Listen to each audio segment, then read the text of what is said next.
Fabian perspective, expected, so accepted. They couldn't even hear me. Deja un like, comentario y subscribe. Dame dato. Knicks Rehab. We in the mix. Let's get right into it. Stephen A. Smith. The Knicks trade deadline was no big deal. Is he right? Do you agree? Let's see what he has to say, because, we don't really believe in him. Knicks made a pretty big trade today at the NBA trade deadline. Says who? Says who? Says not you, clearly. What's your definition of big? Well, so Bogdanović, right? Yeah. Alec Burks, right? Yeah. Would you like to have seen a bigger move? No, I'm saying they're okay. I mean, if I sat up there and I said to you that there's another team that got Bogdanović and Alex Burks, would you say that's a big trade? Not necessarily. Well, then why are you saying it's a big trade for the Knicks? Knicks could have used some depth. Do you disagree? No. It helps them. Yeah. I didn't say it doesn't help them. I didn't say that it's not going to help make them better. I didn't say it's not going to help them once Mitchell Robinson and Julius Randle come back. Yeah. That's just going to help them if Mitchell Robinson and Julius Randle come back. That's just going to help them. Let's see what else he says, because this is clearly he's off. The Bogdanović Alec Burks completes. It's a big deal in many ways.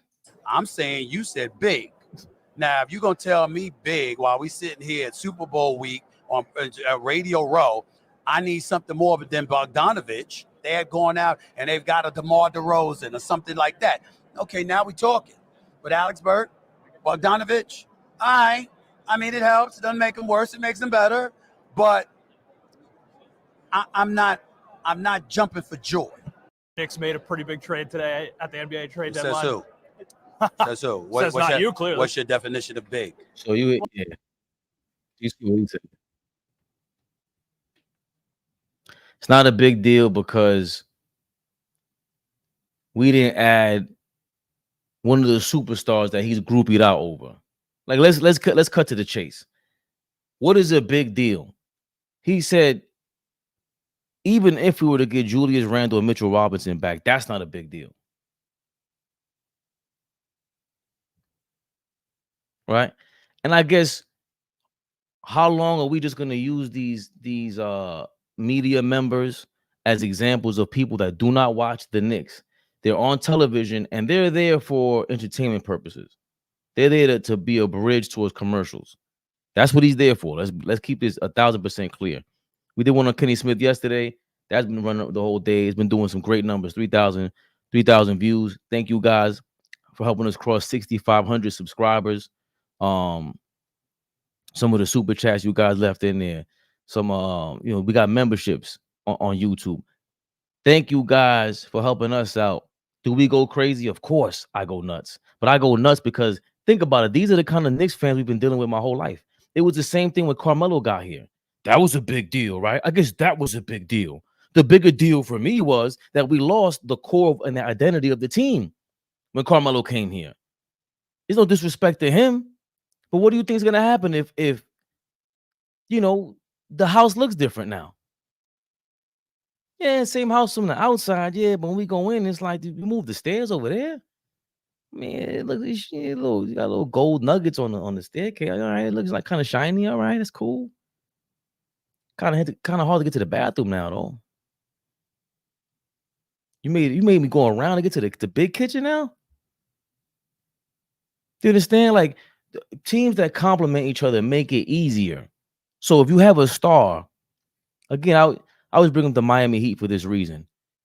Is everyone shocked? How can you be shocked when Dwayne Wade got hurt if he was injury prone, right, during their run? That's not shocking. That's the problem you have when you have a super team. You got 2 or 3 guys, everything's relied upon them. If one of them is more than likely, not more than likely, but there is a chance of them getting injured, especially when they are injury prone. And when that happens, how do you make up for it?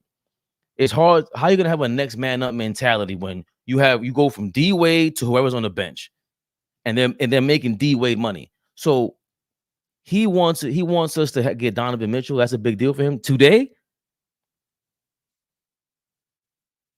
He thinks adding Donovan Mitchell right now will be a bigger deal than whatever we added at the trade deadline. Hold Oh, look who it is, the big flea. I don't know if you got to hear the Stephen A. Smith rant right now. Yo, for real quick, 2 minutes, y'all. This is not even basketball related. This is to the parents out there in the comments right now. Let me let y'all know something, man. Stop sheltering your kids. Let these kids grow up. I'm so sick and tired of these kids in today's generation being coddled and pacified by us parents in the world. These kids today need to grow up and assume some responsibility and just figure it out. Figure it out. 3 words. Figure it out. I'm 36. I figured it out. Fabian is slightly over 40. He figured it out. Children, if you're watching right now, let's help by growing up just a little bit. Just a little bit. Please. Please, parents, instill that in y'all kids. Stop coddling them. Let them grow up. Let's get into some basketball. Sorry. Clearly, Flea was frustrated by today. Here is your man, Stephen A. Smith. Knicks made a pretty big trade today at the NBA trade Says deadline. who? Says who? Says not you, clearly. What's your definition of big? Well, So Bogdanović, right? Yeah. Alec Burks, right? Yeah. Would you like to have seen a bigger move? No, I'm saying they're okay. I mean, if I sat up there and I said to you that there's another team that got Bogdanović and Alex Burks, would you say that's a big trade? Not necessarily. Well, then why are you saying it's a big trade for the Knicks? Could use because it matters. Because of our roster. You goofy ass nigga. Because of our roster. It's a family show. Let's not. Because of our roster. Barney. Like, what are we talking about right now? If Alec Burks and Bogdanović were added to another team, yes, we would have different emotions and different thoughts about it. But because of the team they were added to, see, this is why I feel like these personalities and media personalities are so goddamn disingenuous. Because you know why it is big for the New York Knicks and why it wouldn't be big for the Celtics. You know why it is big for the New York Knicks and why it wouldn't be big for the Oklahoma City Thunder. Like, this is a big move for us. It bolsters our roster. But he's sitting in front of somebody else who probably doesn't have a huge platform, who probably doesn't have the following that at ESPN, that these other platforms have. So he's going to get up there and say something goofy. It's a big move. You were on Disney, you were on ESPN ranting and raving about the move. Then you come to a lower level podcast or platform, whoever it is, and try to act like it's not a big move. Be authentic, goofy. Be authentic. I don't like that shit. I'm sorry. Yo, whoever like pissed off Flea at the supermarket, if you have a YouTube account, I need to give you a super chat. We need to get you involved in Flea's phone every day. I love it because this is live and direct. Let me finish this up though. That was crazy. It helps them. Yeah. I didn't say it doesn't help them. I didn't say that it's not going to help make them better. I didn't say it's not going to help them once Mitchell Robinson and Julius Randle come back. I'm saying you said big. It is big, goofy. It is big. We add a shooter. We add a guy that Thibodeau loves, a guy that was our starting point guard in the playoffs a couple of years ago, a guy that we didn't feel good about losing, a guy that defends, a guy that hits open shots, a guy that is team first, low ego. I just watched Bogdanović say, listen, I've missed the playoffs once in my career. Once. I look forward to playing in big games, in big moments. That is what he said in his opening press conference as a New York Knick. Goofy.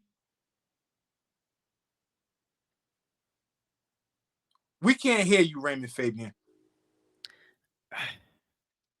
It's what he says that's so crazy. Like, how does you follow that up with, I'm not saying Julius Randle and Mitchell Robinson won't help. What do you mean won't help? If Julius Randle and Mitchell Robinson are healthy, the league is terrified. I don't care what anybody says.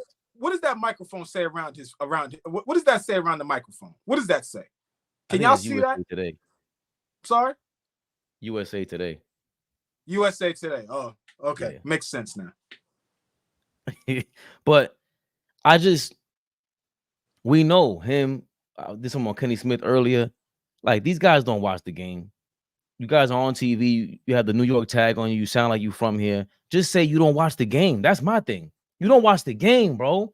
That's You it. just go up there. All you got to do is say, yo, man, according to my people at Knicks Rehab, according to Knicks Fan TV, according to, like, they watch the game the same way he claims that, like, and then you had the nerve to squat over Max Kellerman like that. When Max sounded like he watched the game, not for nothing. He wasn't as big a personality as you are, but it looked like he gave effort into stats or something. And you will be visibly frustrated because he was ethering you. And he really was ethering you because you were insecure. Because you couldn't believe that he did his homework. You couldn't believe he showed up on Monday and did his homework for Sunday. I cannot wait to hear from Max Kellerman. I think Max has done it the greatest way possible and not showing up nowhere.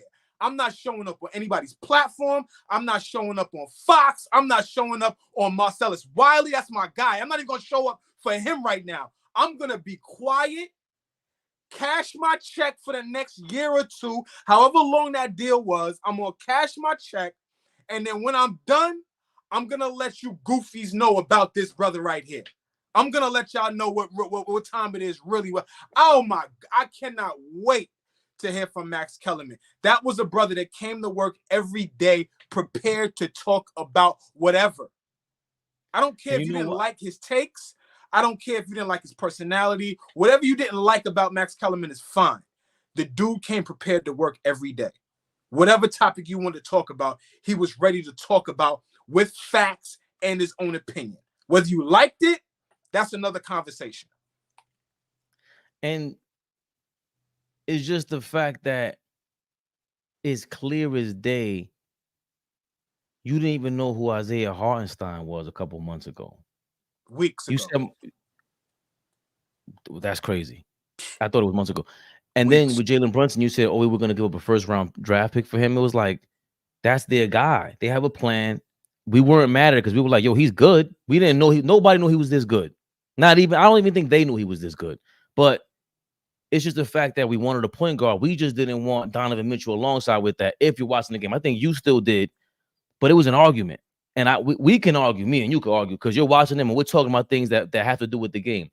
You never really, I mean, I guess some people did argue the box office thing. AllBall definitely talked about superstardom and all that. And I said, bro, ain't no way I'm sitting down here sacrificing everything again just to have the Carmelo Anthony thing happen again. I don't want that. And that's what this guy wants. Because what I was getting into before you jumped on is it makes sense for a guy like this that thinks everything has to be loud. I made it because I'm loud. Look if at it ain't loud, look at his hairline. Look at his shirt. Look at his jacket right now. Look at what he's doing right now. Everything is supposed to be see me. Everything. I just watched him for a week in Vegas. And because they had so many strong personalities up there, every day I saw him, he was with another loud suit. You're rivaling Clyde Frazier at this point. Like, this is who you're rivaling right now. You clean, but you're obviously making a statement by your wardrobe, respectfully. Like, come on, like this is finish up. I'm sorry. Nope, I'm done. Go ahead. If you're gonna tell me big while we sitting here at Super Bowl week on Radio Row, I need something more than Bogdanović. They're going out and they've got a DeMar DeRozan or something like that. Okay, now we talking. With Alex Burke, Bogdanović, I mean, it helps. It doesn't make them worse. It makes them better. But I'm not jumping for joy. Knicks made a pretty big trade today at the But NBA see, this right there, pause that garbage. See, this right here. Real guys that are invested in the game of basketball, real guys that sit down and really study it. I said it earlier to somebody, and I ain't even going to name drop them because respectfully, they don't even deserve a name drop right now. I love you to death, but you ain't getting a name drop right now. I said to them, damn, plenty of guys don't watch basketball, but just want to be in the conversation. They just want to be in the mix. They don't watch it. They're not invested in it. But because it's a popular topic to talk basketball, let me dive in and try to talk basketball, even though I am not invested and I have no idea what I'm talking about. But I'm just going to talk off of my bullshit memory and what I watch at 12 o'clock noon on ESPN. And I'm tired of those people. I am sick of those people. We need to draw a line of demarcation in the sand for the people that really love it, like me and yourself, Fabian, and for the people that just want to just talk just to be in the conversation and in the mix. We got to start drawing a line, y'all. We love this too much. This is called Knicks Rehab. This is a therapy session daily. We love this too much for y'all to be coming in here not invested in Knicks basketball or basketball, period. I've been ranting. I'm going to be quiet right now. Fabian, talk to me. Yo, I'm telling you, we got to find that guy in the supermarket, man. Or them kids that rouse you up like this. My son! My son! My son! I love him. My son! So Stephen A. Smith, I just, like you said, he wants to stand out, and that's cool. Don't get me wrong. And I will say this, though, also. I did give him props earlier this week, because when you watch other shows, you can see there's a big difference. Even Mad Dog Russo gave him props for, like, rejuvenating his career and everything. But again, another loudmouth. Shannon Sharp, if we're keeping it real, another loudmouth. Shannon Sharp is great when he's breaking football down. But other than that, what are you really talking about? How are you? You're just a LeBron James GOAT, and it took you some time to get ethered after ether, really, to finally come to the conclusion that, all right, maybe I'm not, some of this got to be LeBron's fault or the Lakers' fault. Like there's more to the game than just that one player. And when they make it about just one guy, it's like, bro, that ain't basketball. That's not life. It really isn't. It's not about you, Stephen A. We would bring in DeMar DeRozan. We would bring in a Zach LaVine. We would bring in a Donovan Mitchell. We would bring in a star caliber player to, one, demand 15 to 20 shots a game, minimum.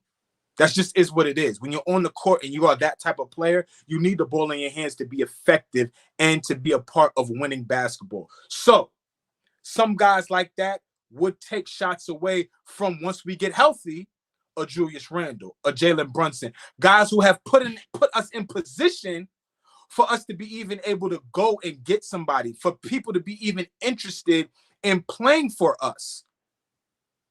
So you hit doubles and singles until you get an opportunity for a guy like Giannis, for a guy like Joel Embiid, for a guy like Anthony Davis. These are polarizing figures that when they come to the team, yes, the pecking order changes. But no, I'm not willing to jeopardize the pecking order for DeMar DeRozan, for Zach LaVine, for Donovan Mitchell, when we've built a team that is potentially 2, 3, 4 in the Eastern Conference, when we've built chemistry, when we've built the defensive identity. When you bring in those type of guys, you're bound to step back before you go forward. With a Bogdanović and an Alec Burks, you're bound to stay even or take a leap. We're not going to take a step back trying to add those guys into the mix. We're not going to have to figure out how to find them shots. These guys are coming to the team looking to add on us, for what Tibbs brings us defensively, our defensive identity. They have to bring that or you won't see the floor. Bogdanović is going to come and hit open shots. He's a 20-point per game scorer right now.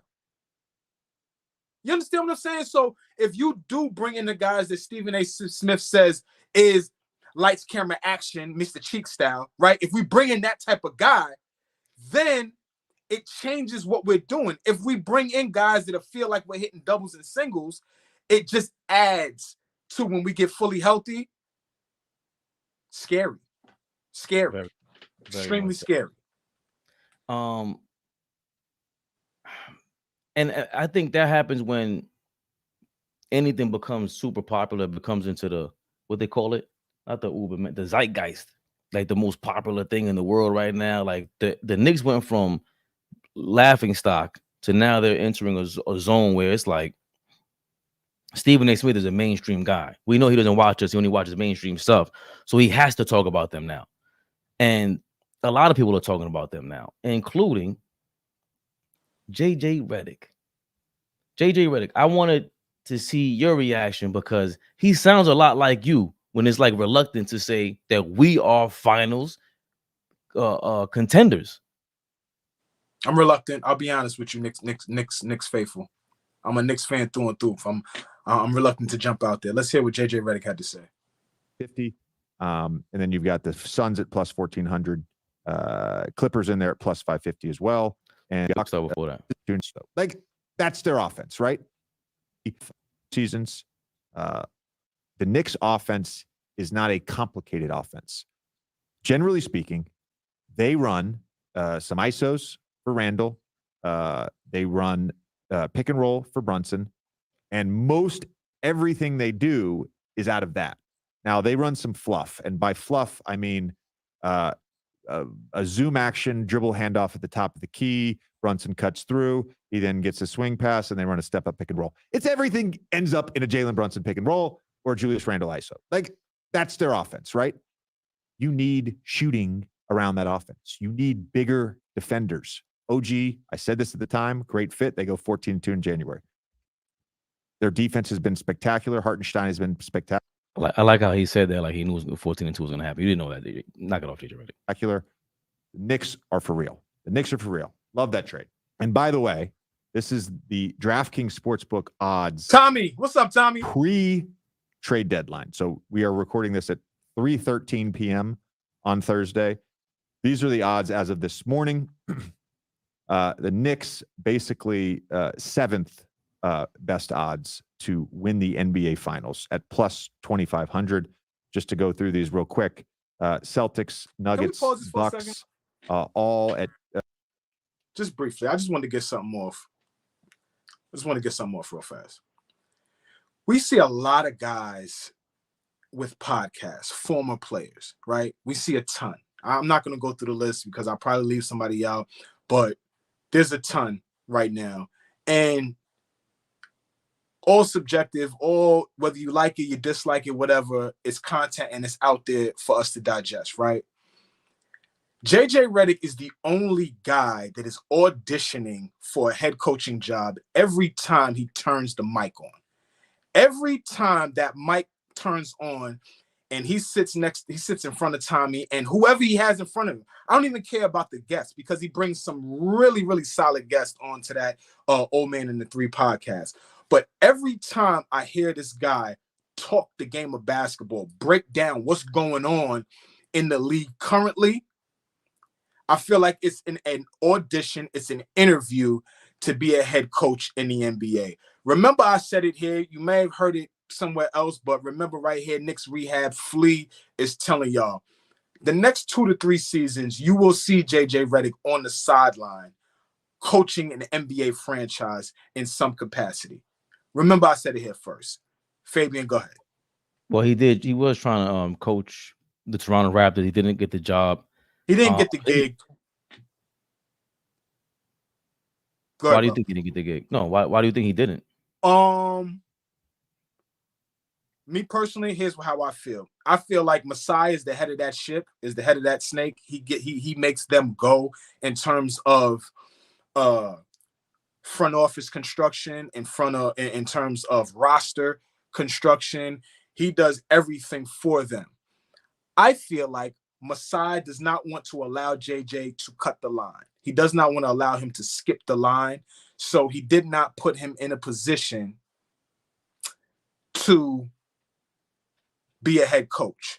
Now, that could go, that could be contradictory to Jerry Stackhouse. Jerry Stackhouse won a G League championship as the head coach or the assistant coach next to Nick Nurse. I don't know if he was the head coach or the assistant coach, but Jerry Stackhouse was in position to be a head coach in the NBA. Right. And Masai Ujiri didn't give him an opportunity. He went with Nick Nurse, right? So what I'm saying is that I think Masai Ujiri, is in a spot where he doesn't want to allow anybody to just skip the line. I think he appreciates going through the grind, putting yourself in a position to become a head coach. Because to be honest with you, had he not, he could have very well made Jerry Stackhouse the head coach of that team, right? He could have very well went after Nick Nurse went left and decided to join Philly. He could have very well hired JJ Redick without any coaching experience. He could have just did that. It's not like it's not going to be the first time that we see a former player get a head coaching job without prior coaching experience. It happens, right? You got to have a certain cachet. 2 of the best point guards in NBA history, 3 of the best point guards in NBA history got head coaching jobs without any coaching experience. Steve Nash, Jason Kidd, Isaiah Thomas. These guys just got head coaching jobs without sitting next to somebody. Chauncey Billups, right? Like, you have to have a certain cachet to do that. Maybe Chauncey was sitting next to he may have been an assistant coach. I may be wrong about that, but there's a couple of guys that come to mind right now. And then there's some guys that got to go through the grind. I think Masai Ujiri is a proponent of guys going through the grind. That's why JJ didn't get the job. So Darko, this guy Darko, what did he do? I would like to know his past history, but I'm almost sure he was an assistant coach or a head coach at some point in his coaching career. Correct me if I'm wrong, Fabian. Darko Rajakovic. Career history as a coach. He coached a lot in overseas. In Europe, looks like Tulsa 66ers though. But an assistant for the Oklahoma City Thunder from 2014 through 2019 from the Phoenix Suns 2019 2020, and for the Memphis Grizzlies from 2020 to 2023. So as of recent, he might get, who might get credit for him is, and he was an all-star assistant coach during the NBA All-Star game for 2014. So you know how that goes. This guy might get credit for him. What's the guy from the Pelicans right now? I mean, I'm sorry. Did I say Pelicans or the Thunder? The Grizzlies. All right, who's the Grizzlies coach? Taylor Jenkins. 2014, he was with the Oklahoma City Thunder. That's what they said? Yeah, 14 to 19. So Scott Brooks and Billy Donovan, both those guys, right? Both guys. Scott Brooks was there, and then Billy Donovan comes in. So both those guys and Taylor Jenkins. So can you give me his name again? Radjanović? Darko Rajakovic. Radjakovic. I want to get it right because everybody deserves to have their name pronounced correctly. Radjakovic, he's under some good stock, right? Billy Donovan is a respected head coach, still has a job to the day. Scott Brooks is on the bench right now. He's next to Chauncey Billups as his assistant coach. And who do we say? Taylor Jenkins is still the remaining head coach for the Memphis Grizzlies. So he's got some decent stock. So which is why he's the head coach of an NBA franchise to this day. That's why I feel like JJ didn't get that opportunity with Toronto. But I would not be surprised for JJ Redick to be a head coach on the sidelines in the next 2 to 3 seasons. Would not be surprised.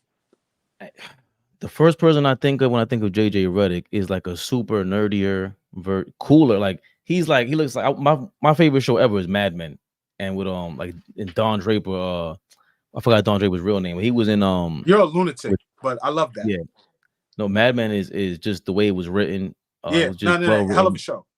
Yeah, Anthony Weiner, or Matt Weiner that wrote that. I think he was on the staff of The Wire and The Sopranos. I know it was an HBO show, and HBO should have had Mad Men, which would have made it crazier, but AMC got it. But that's what he reminds me. He carries himself with that 60s elegance, JJ Redick, but he's really a prick like Pete Campbell. He looks like Don Draper, but he's really a prick like Pete Campbell. And he's a super cooler, nerdier version of Steve Kerr for me. Steve Kerr was a guy, he totally impressed us on the airwaves. When they say he was gonna be a head coach or a general manager, I was like, yo, I don't have to agree with everything he says, but he persuades me every time he speaks. And JJ Redick is similar, except when he just goes crazy with the new school versus old school. Like that's when you lose me, because that's where he doesn't show a lot of balance. He shows a lot of favoritism to us, meaning today's player as opposed to yesteryear. I'm not really a fan of that guys played against plumbers kind of thing. I'm not a big fan of that term. I get it, but I'm not a big fan of the term because there's basketball players from this era. There was basketball players 30, 40, 50 years ago, right? So let's, we could talk about and people in the comments, people that are watching right now, Fabian is not a proponent of the game evolving, y'all. He does not believe in evolution of the game. That's what you said. If I'm saying it incorrectly, correct me. I'm going to put you in a position to explain that take. Explain Well, that to us. what I mean is that when we throw the word evolution around, all of a sudden NBA fans who failed and dropped out of whatever science class in 9th grade, starting in 9th grade, maybe even 8th grade, all the same people that did that dropped out of the science class, that cut school, all of a sudden are science majors and have and studied evolution. No, that's not how evolution works. Evolution does not mean you automatically get better because the time just took place and that's what happens. No, a lot of things happen. We evolved in the skills of what they allow today. How can we evolve? How can the big man evolve at posting up if you're no longer allowed to do that? Basically, they're restricting you from doing that. So if they put a ceiling, a cap on the post game, it cannot evolve. So that means survival of the fittest. What are they allowing to be strong? The skilled players. So if you were Ralph Sampson, you would look way different today. Ralph Sampson again was the OG to Bobo and Wemby today. We have seen this before. It is nothing new. Is my point. 7-4, y'all. 7-4. So when we talk about evolution, we don't talk about de-evolution. We don't talk about the fact that it can get worse too. It's not just the fact that it gets better. It can get worse, by the way. And evolution it doesn't mean better. It means change for the better or worse. You evolve as a person. It doesn't mean that you actually when we use the word, we tend to use it as there's a positive connotation. There's a positive connotation behind the word. Yes, Fabian. Agree. So, and bringing it back full circle, JJ Redick is speaking to the evolution of the Knicks, the great evolution of the Knicks. They're so good right now. I didn't get to that part of the video because I can't find it, but they're so good that they're basically a conference finalist in his opinion. And in your opinion, you can expect and project the conference finals with ease. Both of you guys can, but you're scared. He's scared. They're so good that they have him so shook and scared to say that they are a finals contender. That's how, because we're not used to them being as good. And I saw it again, like I told, the last time I felt this way was the Boston Celtics 2 seasons ago. They're about to make the finals. Oh, wait a minute. Nobody's playing this good in the league. This is crazy. Same thing with the Knicks right now. When they beat the Heat, the way that they beat the Heat, oh yeah, nobody's playing this good right now. They're not. And then Julius Randle lands on his shoulder. And it just, I felt like I said that night, I was Icarus flying too close to the sun. And I dropped. Boom. Because I felt it. Like we are that good, healthy. It's just we have the personnel. You're matching the coach's playing style with the personnel. Going back to your original point, why Stephen A. Smith is a moron for saying it's not a big deal to have Tom Thibodeau left with zero excuses as to why we're going to go to an 8, 9, 10-man roster on a nightly basis. Do not tell us these guys are not available to play. These are your guys. This is not Kemba Walker with no cartilage in his knees. No disrespect to him. This is not Fournier. It's not any of these guys that are one-sided players on the offensive end. No, Bogdanović is that, but like you said, we're gonna get to that in a second. He's a competitor. Alec Burks was here. If you didn't want him here, you would have said so. You definitely would have said so. And that's why this is important for JJ Redick and everybody like yourself who's scared to call him a conference contender, a finals contender. They're right there. I don't see when you compliment your team like that, and especially your coach. Zach Lowe just came out and said, I can't believe the Knicks look like the single most competent team in the NBA. That's a hell of just a revelation, a realization. Like, damn, Zach Lowe saying that because he's another Knicks fan who's caught up. He's a Knicks fan, certified journalist, worked for the New York Times, worked for whatever the hell the Ringer was called before it was ESPN, before Bill Simmons on Grantland. Zach Lowe said this. I know he's going crazy just like us, but I ain't scared to say it. That's the difference. I know what I see. I'm willing to fight you for it, fight you over it, and then you tell me why we're not, but you got to prove me wrong. You got to prove me wrong why healthy. You got offensive rebounders to extend the offensive game that we have. JJ Redick broke down exactly what we do on offense. It's very simple, but we look to extend the game with offensive rebounds, get another 14-second shot clock, and play the running game like they do in football. That's what this is. And on the defensive end, we got 2 or 3 guys that are going to go close out the defensive possession.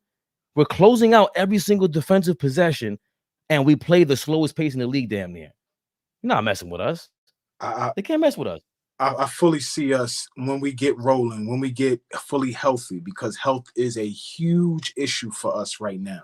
When I see us fully healthy, I can absolutely see us finishing games. Brunson, Bogdanović, OG, Randle, and Mitchell Robinson. I could fully see us finishing games with that lineup on the floor, right?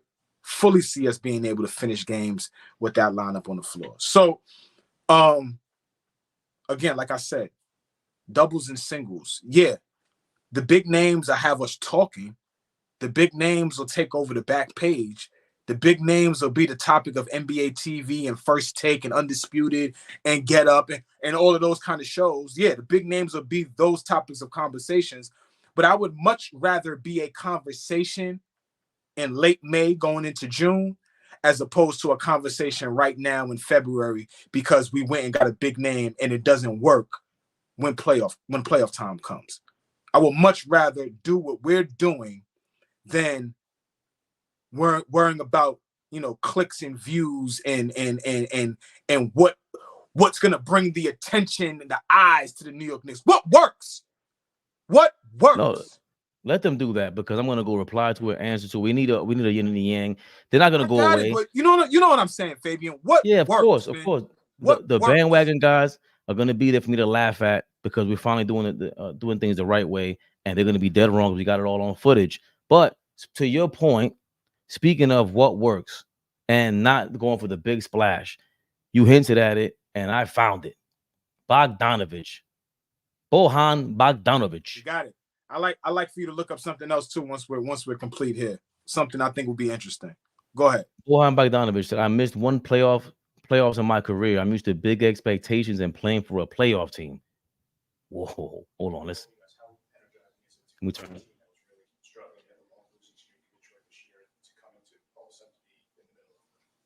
He looks like a certified Euro killer. Just ready to hoop. I think that we both of us kind of used to it. I miss one playoffs in my career, 1 year playoffs in my career. So it's kind of, I'm used to big expectation and playing for the playoffs team and kind of contenders. So I think that that it's early. We need a time to adjust, but All-Star is coming as well. So it's gonna be kind of easier for us to learn set places and what coach wants us to do. I wanted to hear more from Alec Burks. I got to hear what he got to say because I want to see. I love Alec. I'll tell you a story about Alec Burks offline. I don't think I can do that right here. That would get us. I'll tell you a story offline. So let's react to that because you spoke to it earlier. Him saying that just that's a competitive thing. It sounds like. I'll tell you what I don't like what he said, but you know, what did you get out of that? I missed the playoff one time, but that's very Bob Backlund-ish. I missed the playoffs once. I don't know what you guys are talking about. Well, it sounds like relief first. It sounds like thank God I am out of Motown.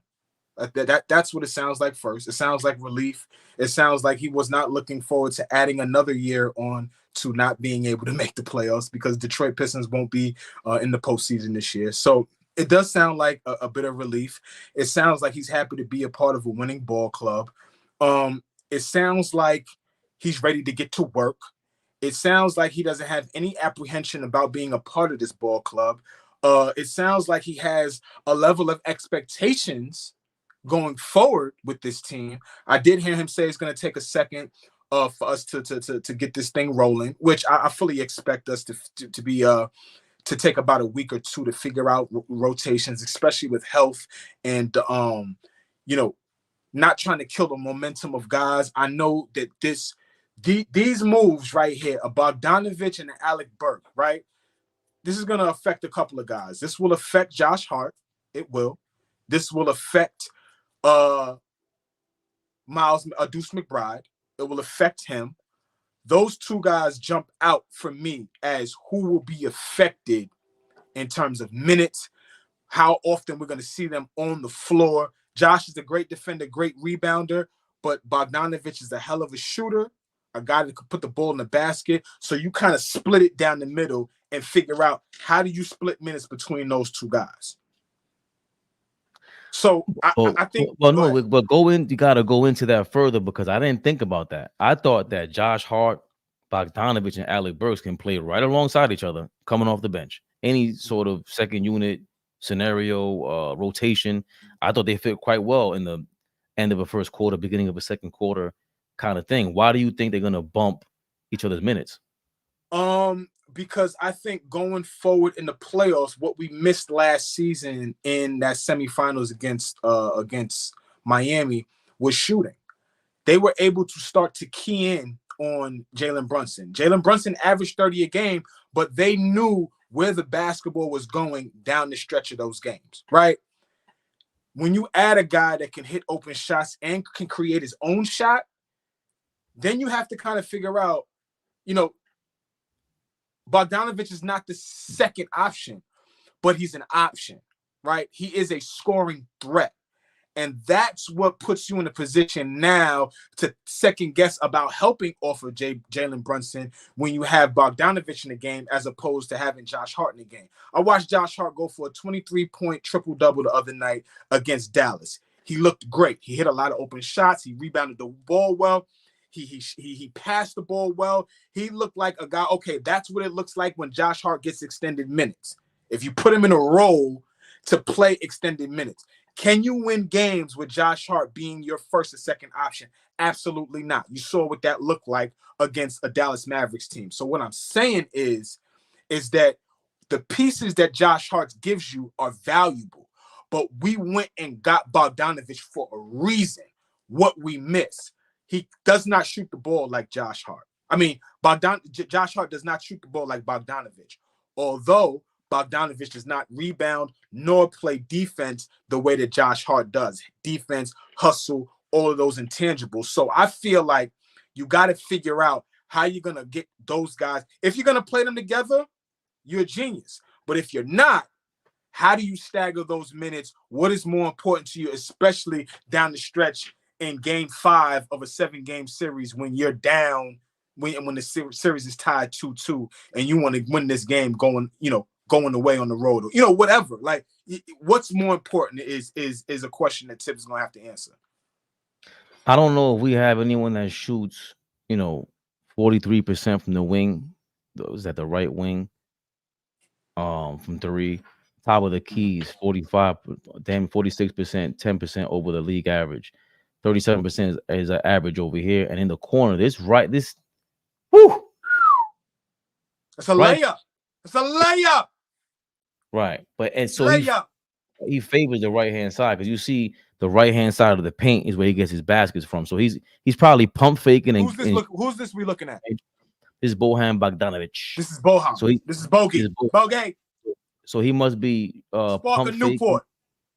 This is 30 shots from here, 70 shots from here. And where does he shoot the most from?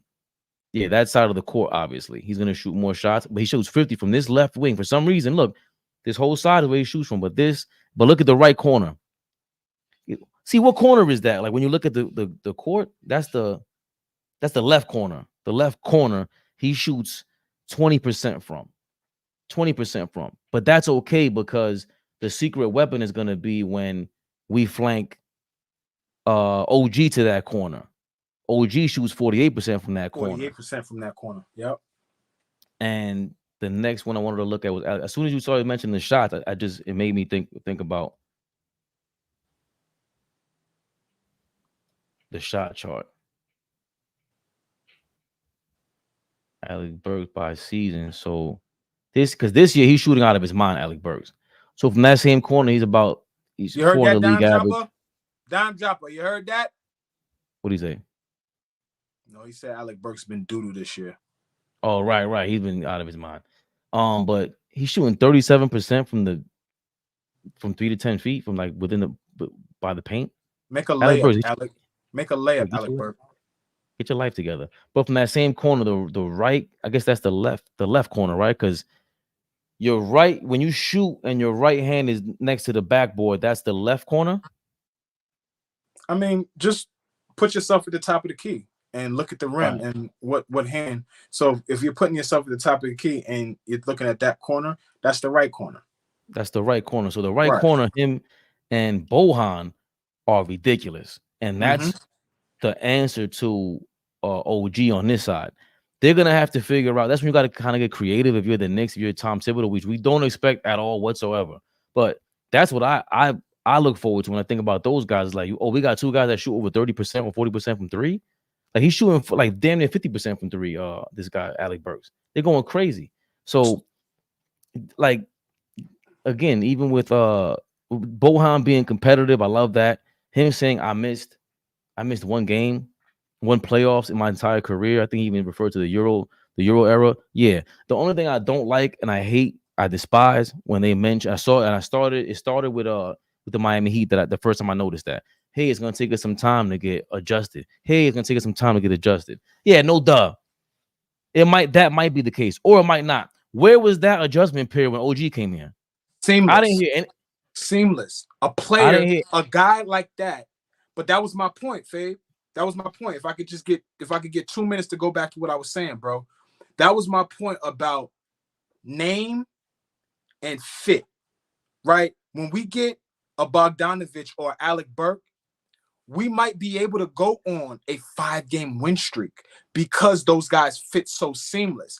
But if we get a DeMar DeRozan, a DeJounte Murray, a Zach LaVine, a guy like that, we may go on a 5-game losing streak a la the Clippers when they got James Harden, right? When you get that polarizing figure that you kind of have to figure out how to fit around while they're trying to figure out how to fit in, it's going to take some time. Defensively, you're going to look clunky.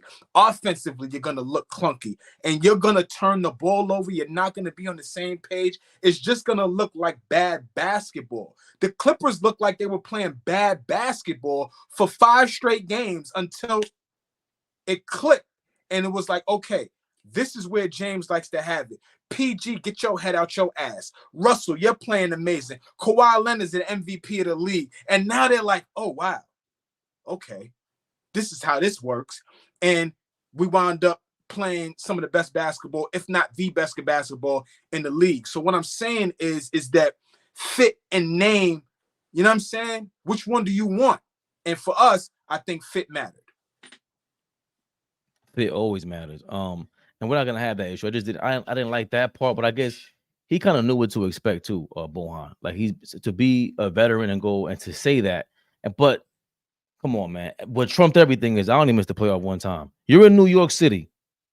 You know how the media is, and you came with that shot. Listen, I don't know who you guys think you're talking to.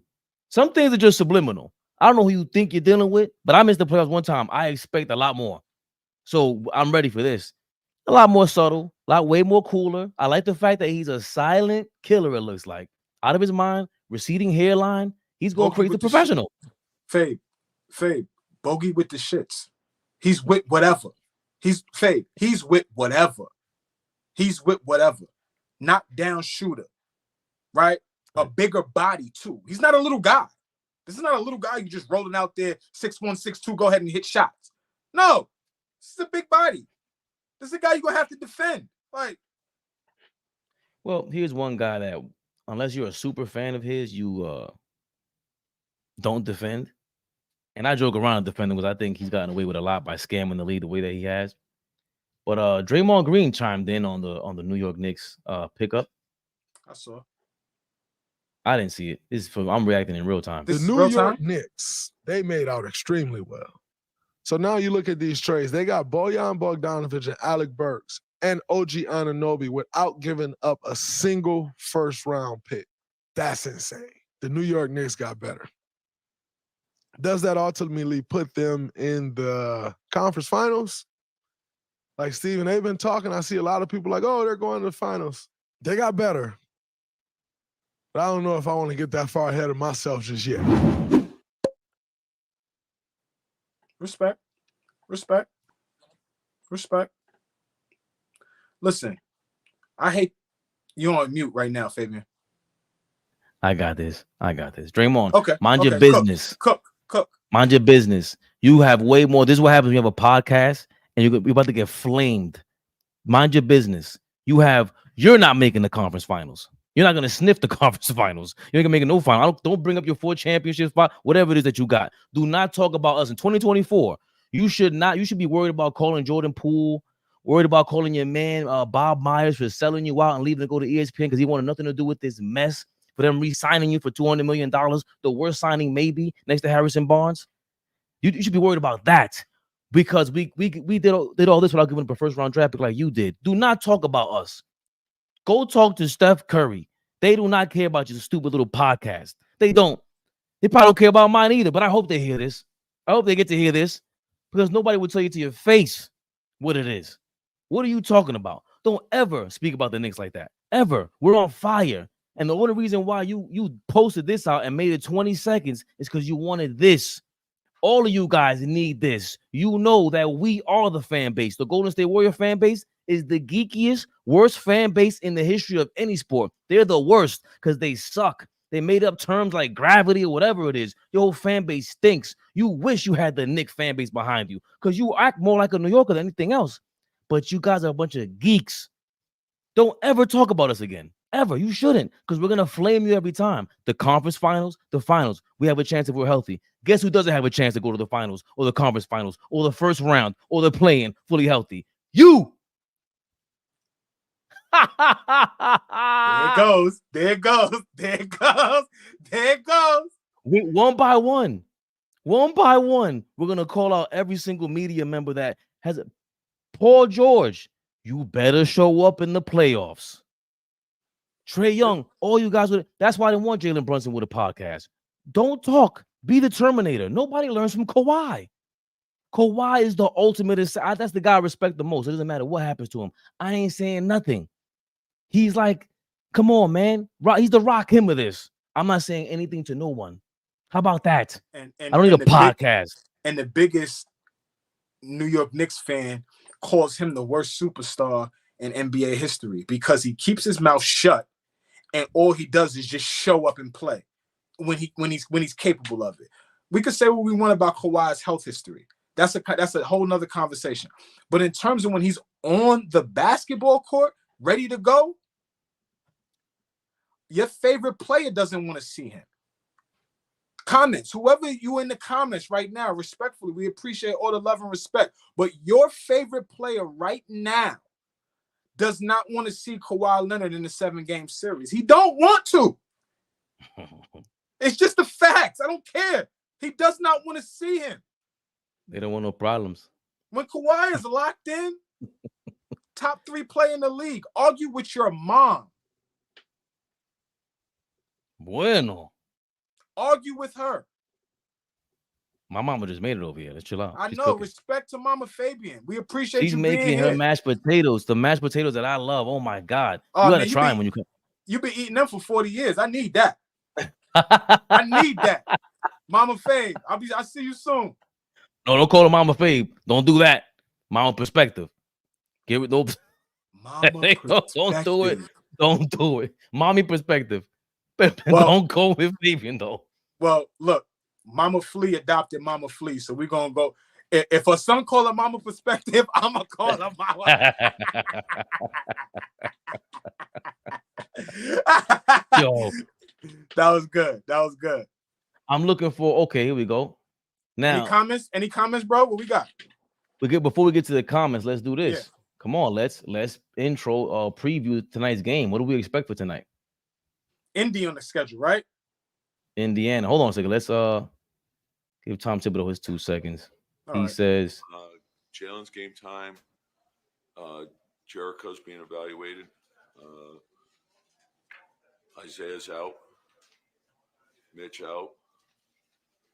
OG out. Julius out. I don't know. But we have more than enough. Fuck is you giggling about? I love him. I respect him, man. Listen. I respect him. I do too. When you can catch Tibbs having a humorous moment, you got to take it when you can get it, man. And if you are optimistic like that, because that's optimism, Faith. That's optimism right there, brother. If Tibbs was really worried about what we looked like going forward, he would not have that half a smirk that he has on right now. Of course, he wants to beat Indiana right now. We've lost 2 in a row, right? Yeah. We've lost 2 in a row. So we don't want to go into the All-Star break, losing in the last 10 games being 5-5, right? We want to go into the All-Star break with a little bit of momentum, right? But I could see my guy Tom Tibby. He got a little bit of optimism over there. He's like, look, Mitch is down, OG is down, Julius is down, and Jalen might not play. What do you expect from me? Whoever asked that question, what do you expect from me? Ian Bagley, Stephen Bondi. What do you expect from me? For real. Well, we are 1-2 in our last 3. We lost to, just looked it up. The Mavs last. Before that, we beat the Grizzlies. Remember that? That's when Jalen Brunson. So we beat the Grizzlies, so we'll be on a 2-game losing streak. God, if we do lose tonight. Well, Jalen's a game time decision, like he said. Hopefully, he just doesn't play him. That'll be crazy. And I just like you. I want to. What is the Pacers? And then I didn't check. This guy's is Halliburton's been playing 20 minutes a game, right? Halliburton seems to be on a minutes restriction. He seems to have come back down to life. Last couple of games that I've seen, he has assisted the ball well, but he hasn't shot the ball well. Had 15 points or something like that a couple of nights ago. But when I was looking at him, his percentages didn't look good. I did miss that game, so I won't sit here and tell you that I did sit and watch the Indy game, because for the people out there, commenters, people of Knicks Rehab, please understand something. Me, Fabian, and our other brother too, we take pride in actually watching games, like actually watching the guys out there, right? When we want to come up here and talk to you guys and give our unsolicited opinion, but y'all want it. So we're not going to come up here and be irresponsible and not talk about things that we don't know and things that we don't watch. So please understand, like we put a lot into this. We're invested, and we watch as much as we can to give y'all sound takes, not the takes that y'all are gonna go and watch on these networks. Right, which doesn't take that much. All it takes a little spruced up personality. That's it. And we all from Queens too, Stephen A. Smith. So come on, you're doing Queens too much. through on the screen right now, through and through on the screen right now. So last game, the Pacers played Golden State. Halliburton played 25 minutes, almost 26 minutes, 2 of 7. Shot bad, only scored 5 points, 11 assists though. And against Houston, they beat the Rockets. They must have been at home. Of course, they were at home. And he played 29 minutes, 8 of 15. Had a really good game, 18 and 7. So the last 2 games, he's been averaging. He had 29 minutes and close to 26 minutes. But before that, he missed 1, 2, 3, 4, 5 games in a row, and then he had 3 games in a row of minutes restriction of like 20 up to 22 minutes. So he's not on a minute. Oh no, wait a minute. He missed 1, 2, 3, 4, 5. He missed like 10 out of 11 games at a certain point. And that's Halliburton. Halliburton's on a minutes restriction. He's on I need to play 65 games. Can't miss more than 17 games a season to get my accolades restriction. And I understand that. That's what Draymond Green and them were beefing about. But let's see if that cost them tonight, because you can't just show up whenever you feel like it either. He's the kind of guy that Steve Nash type. You're the first person I ever heard say that. Halliburton's like Steve Nash, maybe Jason Kidd. Even Joker's a slower version of it, where they constant motion. They have to be moving. So I would think it's hard for someone to just miss 10 games and just pop back in there. I know he's young, but we got to take advantage of him. And he likes to talk. Oh, I forgot they beat the Rockets, and him and Dylan Brooks were going at it. He had the game clinching shot against the Rockets. So that's the thing I do like about Halliburton. He's not scared. He's not just some little flaky, flimsy kid. He speaks really well, and he's not scared. But take advantage of that.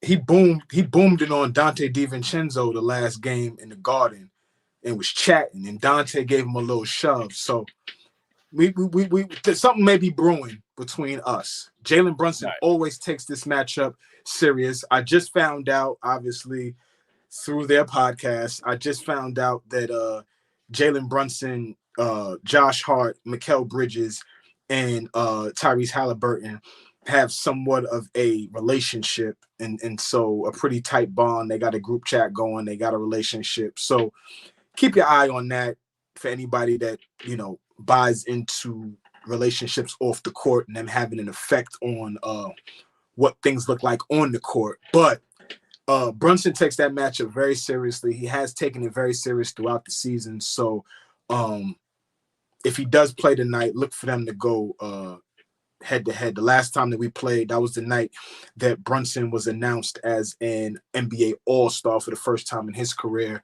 Pretty emotional game. Finished that game with 40 plus. Really took it to Tyrese Halliburton and the rest of that Indiana Pacers club. So this is something that is looks like is catching some steam. It's brewing just a little bit. I look for this. I look for this game, if Brunson plays tonight, to be a pretty competitive game. It was up to 75. I think I seen 75, 77 people in the building today. I appreciate all of you guys. Always showing love. Continue to like, subscribe. Look at this guy. Go highlights.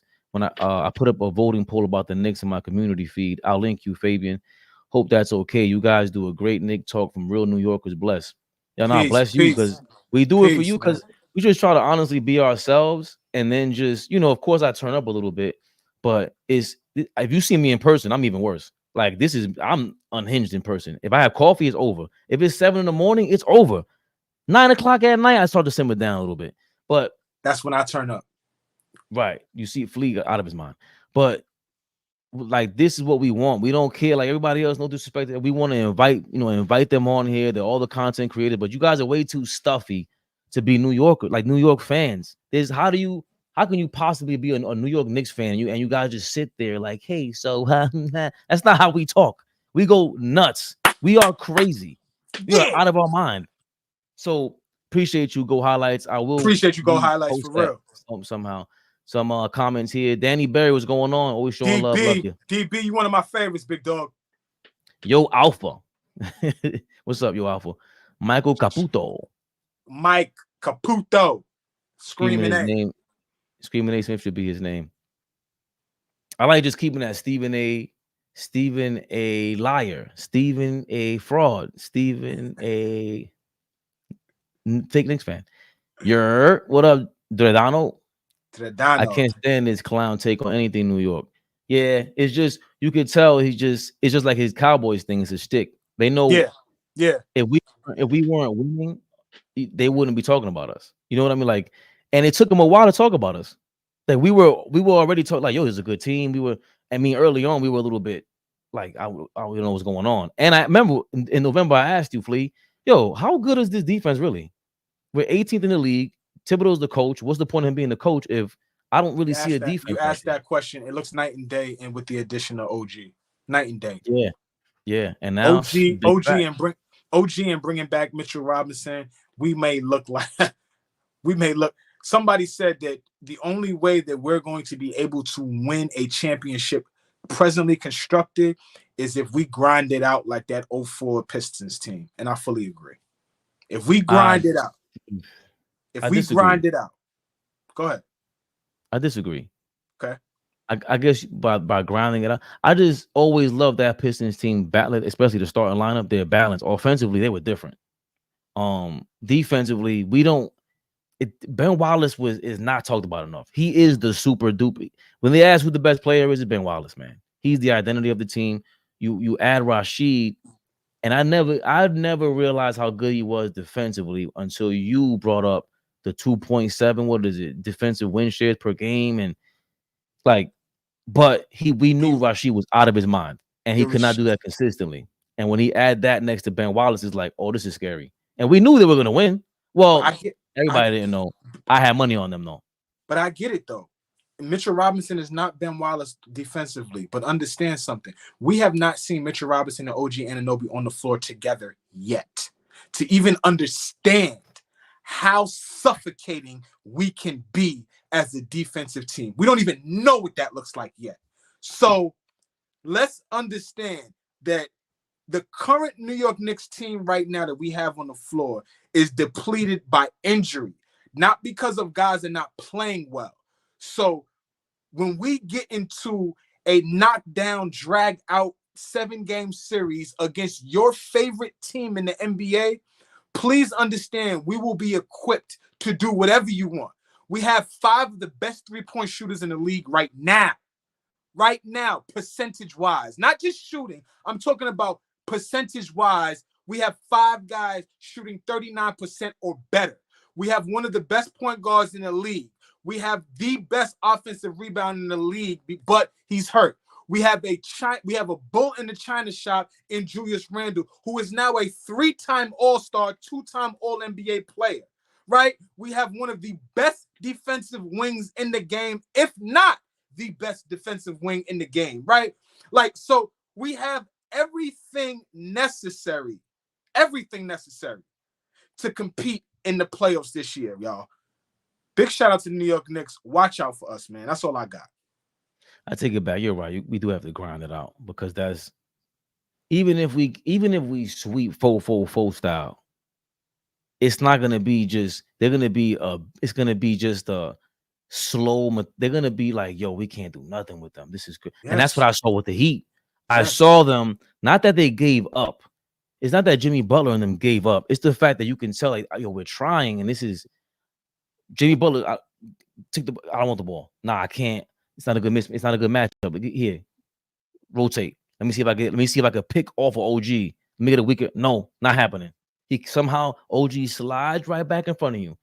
And we need to protect him, though. We need the Mikal Bridges thing seems inevitable. You told me I have to jump off a ledge with the Herb Jones thing. I'm disappointed in Herb Jones. I don't care what you say.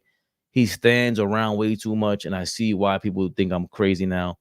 But I just have to concede that the Mikal Bridges thing is inevitable. The Villanova Scova team, and Mikal Bridges is way better offensively, and he won't be a first option.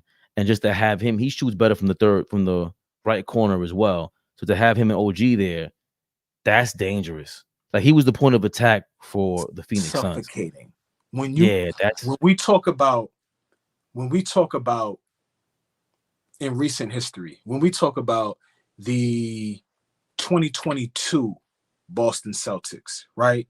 That went up against the Golden State Warriors 2 seasons ago in the NBA Finals, right? When we talk about that team that Udoka was the head coach for, they suffocated you on defense, like swallowed you up, pause, by just being able to jump out on the wing, defend wings, defend the interior, stop your point of attack. Like, they were insane. They're great right now. But 2 seasons ago, when Udoka was still a head coach, they made you take your glasses off. Like, what the fuck am I doing tonight? Jesus Christ. Like, how do we get buckets against this team, right? So,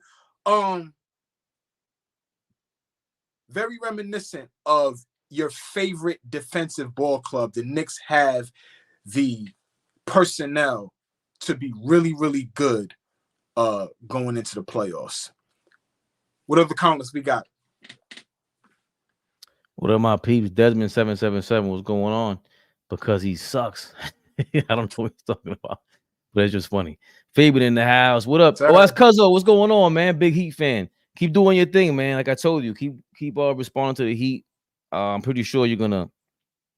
Well, you might say something in the comments right now about us, but tell me what you feel about them, because I know this is the second and third straight season. They're playing hide and go seek. What did you feel about them at this point in time? At this point in time of the year, we all forgot about them. All of a sudden, they turned it up and made the play-in, and then of course made the finals. Had another finals appearance, but I don't know about them this year. They gonna, we're worried about them, but I don't know about them. Like, nah, love JJ. I love JJ Redick also. I think he's funny and everything, man. He's good. Only Knicks fan I like. I think he's talking about me. Steve Nash. Let RJ worry about Toronto. We outside. Yes, sir. Salute. What up, Samuel? I want to hear from Alec Burks. So do I. I couldn't find anything, though. I guess, the Twitter sphere. Let me see.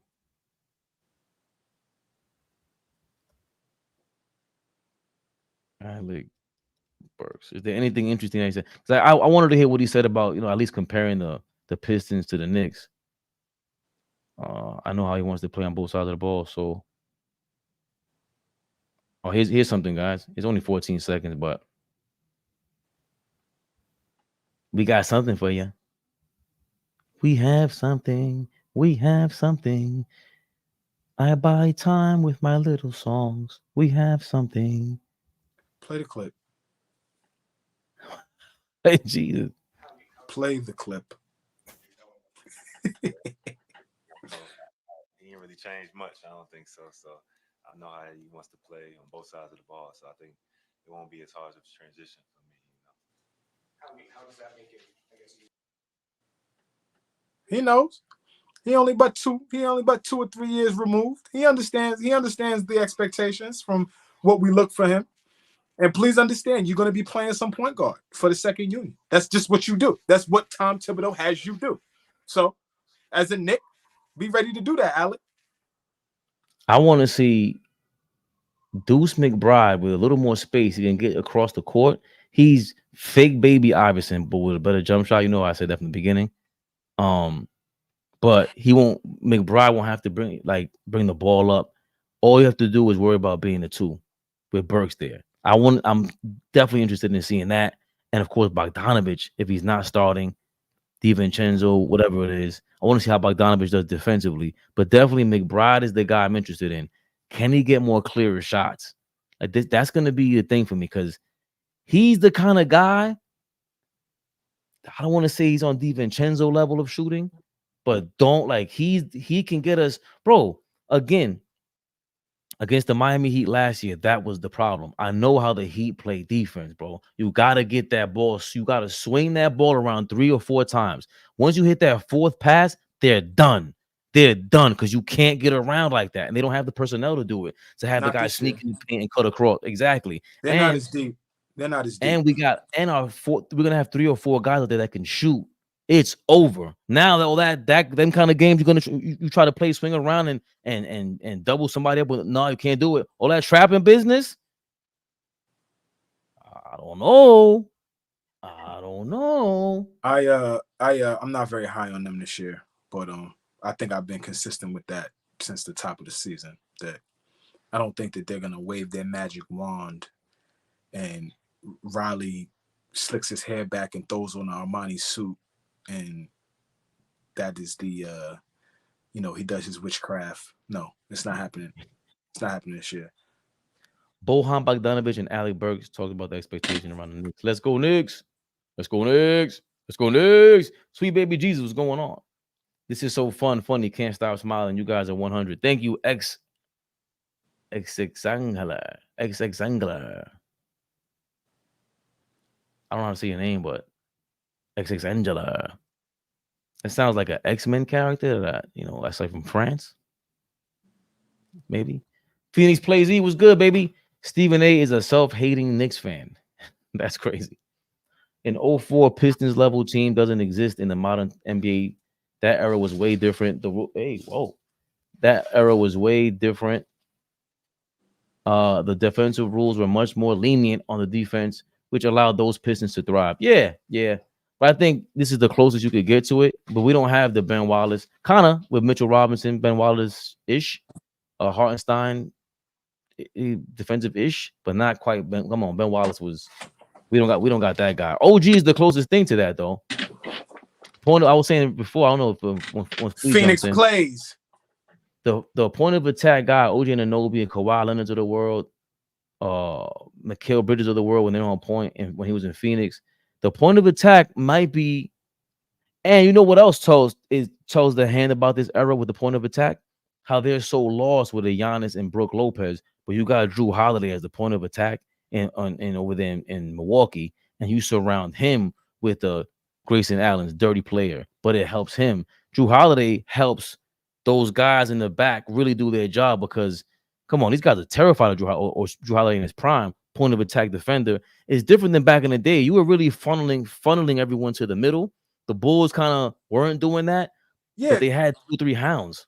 Yeah, because Chauncey and Rick didn't have to be immaculate on-ball defenders. Like you just said, they could funnel to one side. They put their best on-ball defender, Tayshaun Prince, on whoever the best perimeter player is. And yeah, you funnel to the side of the court to where you know that having Ben Wallace on your team, having a Dwight Howard on your team, having a Dikembe Mutombo on your team, an Alonzo Mourning on your team, Dream, David Robinson, those guys, Anthony Davis, those guys put you in a position where if you do make mistakes, if your man does beat you, if you do get put in a position where you're in the wrong position on a pick and roll, if you don't hedge your screen properly and you get beat and your man goes downhill, guess what? Running into Ben Wallace, good luck. Dwight Howard, good luck. Dikembe, Zoe, Anthony, like good luck running into those guys if you do beat a we talking about Detroit, beat a Chauncey Billups, a Richard Hamilton. Like the guys that I named, including Ben Wallace, who I think is like elite supreme, those guys allow you to gamble, allow you to exert more energy on offense so that you don't have to be fully fresh on defense, right? Because you got a guy that is going to defend the rim and a guy that, is going to stop your most athletic or most the guy that attacks the rim the best. Yeah, he's going to think about going to the rim because of Ben, because of the other guys that I named. So, yeah, I fully agree with Phoenix plays, but you can defend like that now. The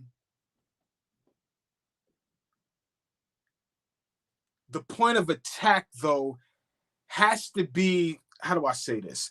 The point of attack has to be elite because players are just that much better. Like the guard position back then in 2004, I don't think was comparable to the guard position right now. Guys that were coming at Chauncey Billups, I don't think were as good as guys that are going to be coming at a Jalen Brunson. They were stronger, but even if you didn't have the perimeter point guard, two guard, because the league was still kind of like revolving around AI is one superstar, T-Mac is one superstar, one team, and then you just try to like figure it out after that. The Pistons played a team game at that point, right? Tayshaun Prince is the guy who erased a lot of these dudes. He's the point of attack dude that he's on the perimeter, and then you have a typical Ben Wallace type who can switch on you and play rim protection. That's to your point. The closest team to that is Minnesota.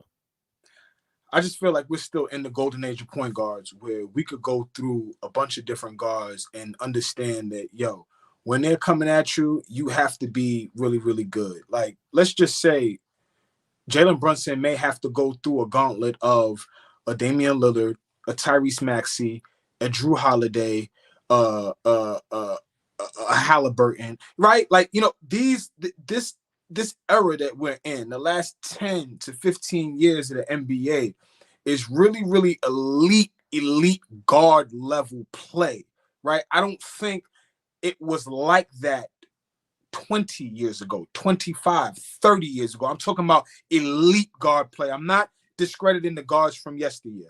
Please don't confuse what I'm saying. I'm just saying we are in an age of, like I said, a golden era of point guards, of elite guys with the ball in their hands. I just don't think it was so many guys coming at you like that literally 20 years ago during that 2004 run. So for us to grind it out, like I mentioned, as that Detroit Pistons team, I was more so talking from a perspective of offensively. That Detroit Pistons team did not have a supreme superstar level player that was going to give you 25 a night. We got a guy that's averaging over 25 a night, but in the playoffs, things change. So how do we adjust going into the playoffs, defending and being able to score the basketball? That's just my concern. And we'll see what we look like when we get there. No, that's a great point, because in the 90s and 80s, it was the gauntlet of big men that the centers had to go through, right? That's when they try to teach me, like when Dime goes crazy with, Bill Russell. He played competitions like, no, he didn't. Like, come on, just like Joker is not playing big men the way he would play a different level of big men back then. That's going to be the knock on him when we compare him all the time. So Brunson is going to be up against the deepest point guard position of all time. Some of the best point guards of all time. Yeah, it's regardless of what people want to say. All right, is De'Aaron Fox as good as Walt Clyde Frazier? All right, let's say no for argument's sake. All right, but you have like 3 more De'Aaron Foxes. No disrespect, SGA and John Morant. There's like, it was never this deep before, so it's tough. It's tough to your points. Yeah, you're right about that. The best guard, right, over a last 10-year span. Whoever we have arguments, but Steph Curry is 1, 2, or 3, right? I don't know who else would say anything different in terms of lead guards. God is going to lead your team to the championship, all that kind of stuff. However you want to slice it. Steph is 1, 2, 3 on everybody's list, me and your list, everybody on the comments list, anybody that's watching right now list, right? But what I'm saying is Brunson has gone head up to get to the NBA Finals against Steph Curry, Western Conference Finals, for all the marbles, for a chance to go get it. He went head up with that dude. Luka was there, but it's him and Luka, Steph and Clay. Head up, Splash Brothers. One of the best backcourts in NBA history. 4-time champions, right? They went head up at an opportunity to play for the NBA title. So, Brunson got a lot of basketball to play, but I trust that. I trust that young man. Amazement 717. I don't think I've seen you on here. Amazement, what's going on? I get the 04 Pistons comparison, but what about Denver from last season comparison? An elite player, a really good number 2, and a solid role players behind them. I like the Nuggets comparison. I do not. I understand what he's saying, but I don't either. No, I don't understand what he's saying because the 04 Pistons comparison is about the selflessness. We got a lunatic in Julius Randle the same way they had their lunatic in Rasheed Wallace. Joker is the MVP of the league 2 times over, could have been 3 in a row. We don't have that. We don't expect that from anybody on this team. Not happening. So agree. And the way he controls the game is like none other. So we don't have that either. We're doing everything off complimentary. We're still fighting over the fact whether Jalen Brunson's a superstar or not. And we keep telling everybody, of course he is, because you can't lead this way without being such a star, especially in New York. You can't just win our hearts over like that. It doesn't happen without being a star, especially a superstar. Joker, it took him some time to grind and everything, but it's obvious why he's good. He is who he is. With Brunson, it's not so obvious for people because they use history against him. Oh, he's 6'2" or whatever it is, and no, he still has history against him. So even presently, it's tough for a small guard like that to win you over. It's taking these moments of the Indiana Pacer game, about to be an all-star break, going on Jimmy Kimmel now, whoever, or Jimmy Fallon now, all these things to become this entity that Joker is just by naturally being himself on the court. Amazement. You don't have Nikola Jokic. So he kind of said all that in one sentence. In one sentence. Easy. Sorry. Brunson is a top 15 guy. You need a top 5 guy to win a title. You do not need a top 5 guy to win a title. That's the part that you do. Today you do. You never did. You what? The Boston Celtics had a top 5 guy and surrounded him with a bunch of top 20 guys.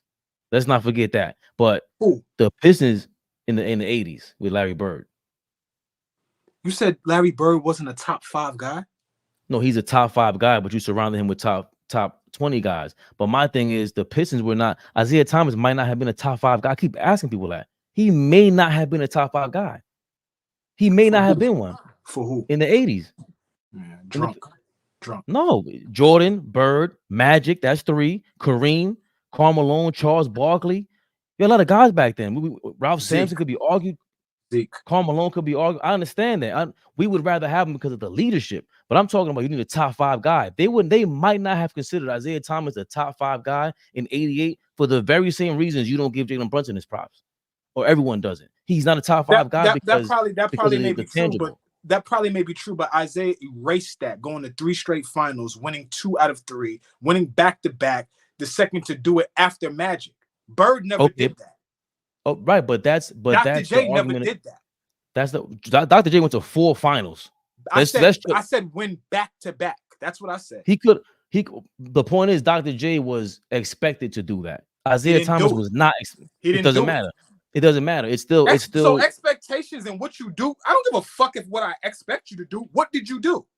No. We're talking about Jalen Brunson currently right now is not a top 5 player because he's not expected to ever make back-to-back finals. He's not expected to ever be an MVP candidate, a top 3 MVP candidate. So the statement, Brunson is a top 15 guy. You need a top 5 guy to win a title. You do not. Nobody on that Pistons team in 04 was a top 5 guy. Today, you need Tell me a team that won in the last 10 years that didn't have a top 5 guy on as their best player. Tell me. Well, that's I understand what you're saying. That's a fact. I can't argue a fact, right? But I can argue that you can have the right team in balance, complement them really well, the same way we're doing right now. This team will compete with anybody in any given season, it feels like, with these rules, because you have the right personnel and everything. So to say you need a top 5 guy to win a title, that, come on, in basketball, of course, a top 5 guy gives you an easier chance to win a title than anybody else. Okay, there's no argument there. There's no way to argue that, because in basketball, that's a guy that can impact both sides of the floor, both sides of the game, offense, defense, and 3 if you talk about transition. Football, you can't. A top 5 guy doesn't do that. Baseball, a top 5 guy doesn't do that. Only in basketball, because I play both sides of the court. Period. So that's a different story. But to say you need one, nah, do it the right way like this, and we can have a dynasty-like team. You can.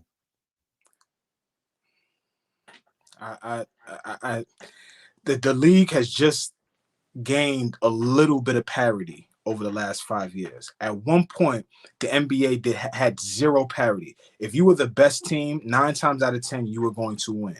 For a 30-year stretch, we could name only maybe 5 to 10 teams that won championships, right? Now, in the last 5 seasons, 5 different teams have won. There hasn't been a back-to-back champion over the last 5 seasons. That's not normal in the NBA over the previous 30 seasons. So what I'm saying is there's more parity in the NBA now. So maybe we could think that we could fall in the category of finding a little luck with playing out of our minds to combine to win a championship. That's more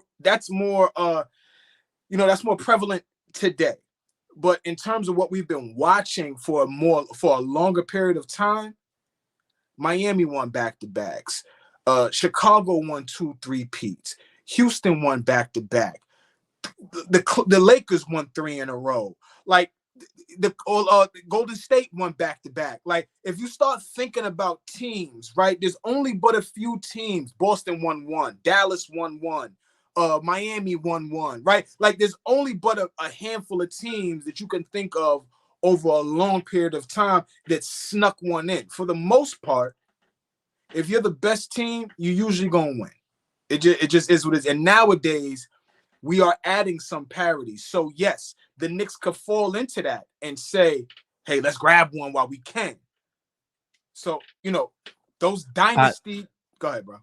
No, I agree, but you can't argue what you're saying, right? That's all a fact. My only argument is always going to be, we had Donnie Walsh, who was the leader of the blueprint, wrote everything for the Pacers, kept them competitive throughout the 2015 without a top 5 player. We brought that guy in here. Makes us believe Reggie Miller's a Hall of Famer, but another story. That's crazy to say he's not. But to say if we had a Donnie Walsh for the last 20-25 years, we would be competitive for the last 20-25 years. The Miami Heat are competitive without a top 5 player. They went to 2. How many finals they've been in the last 4 years? 2 out of the last 4. Did they win? Bro, you're right there. You're right there. All you really need. We don't expect any Jaime Jaquez. I understand what you're saying, but when you have a Miami, now you do the same thing. All I've ever asked is you do the same thing the small market teams are doing. The same exact thing, but bring it to New York. We don't need you, LeBron, because now you could tell them, oh, we don't need you. When you sit at the table, like, you want to come with us or you don't. Now, when you keep chasing these superstars, of course you're going to get off the high. You're going to keep chasing these stars, and you're going to feel like LeBron can tell you, well, get out of here, and you're going to feel bad about it. But if you have a system and a culture in place already like the Heat do, all you need is another 2 or 3 guys on the team to keep this chain gang going. That's all I've ever wanted, and I'm getting it. Hey, serious question. 2020 NBA Finals, Miami versus Lakers. They lose in 6. 2023 NBA Finals, Miami versus Denver. They lose in 5. Right? Did I get that right? They lost in 5 games. At any point in those 2 series, did you ever think Miami was going to win? No. Okay. So when you say that like that, right, and just being right there, were they really right there, or are they just the representative for the Eastern Conference? Are they really have an opportunity to win the NBA Finals, or did they just make the show and they just got to show up? They're both. They're certainly no, they're certainly you can't. both. No, I'm not letting you do that. No. No, hold on. They're certainly a representative of the Eastern Conference because they won. Number one. Number two, they didn't have a chance in our book because it's Joker, Anthony Davis, and LeBron who make the game easier for everybody else. We understand this on both sides of the court. For as much as we talk about Joker's defense, lack thereof, all right, we understand it, but he's a big body who's not silly. He's out there, he moves correctly. He's not a cone. Right. He's not a cone as much as they proclaim. And I made the mistake of saying that as well. But the point is this. They were a bunch of second rounders out there in Miami. Part of the reason why you had to do that was because they pulled it off, but they didn't pull it off. You still need 2 or 3 guys that can really shoot out there. Tyler Hero. Now you have Tyler Hero healthy. Jaime Jaquez back or being the rookie who's sensational. The other guy, Duncan Robinson, looks like he's actually going to the basket now. All right. What did I tell y'all? He's more of a basketball player than shooter now. Duncan Robinson can put it on the floor. He can get to the rim. He can get to the free throw line.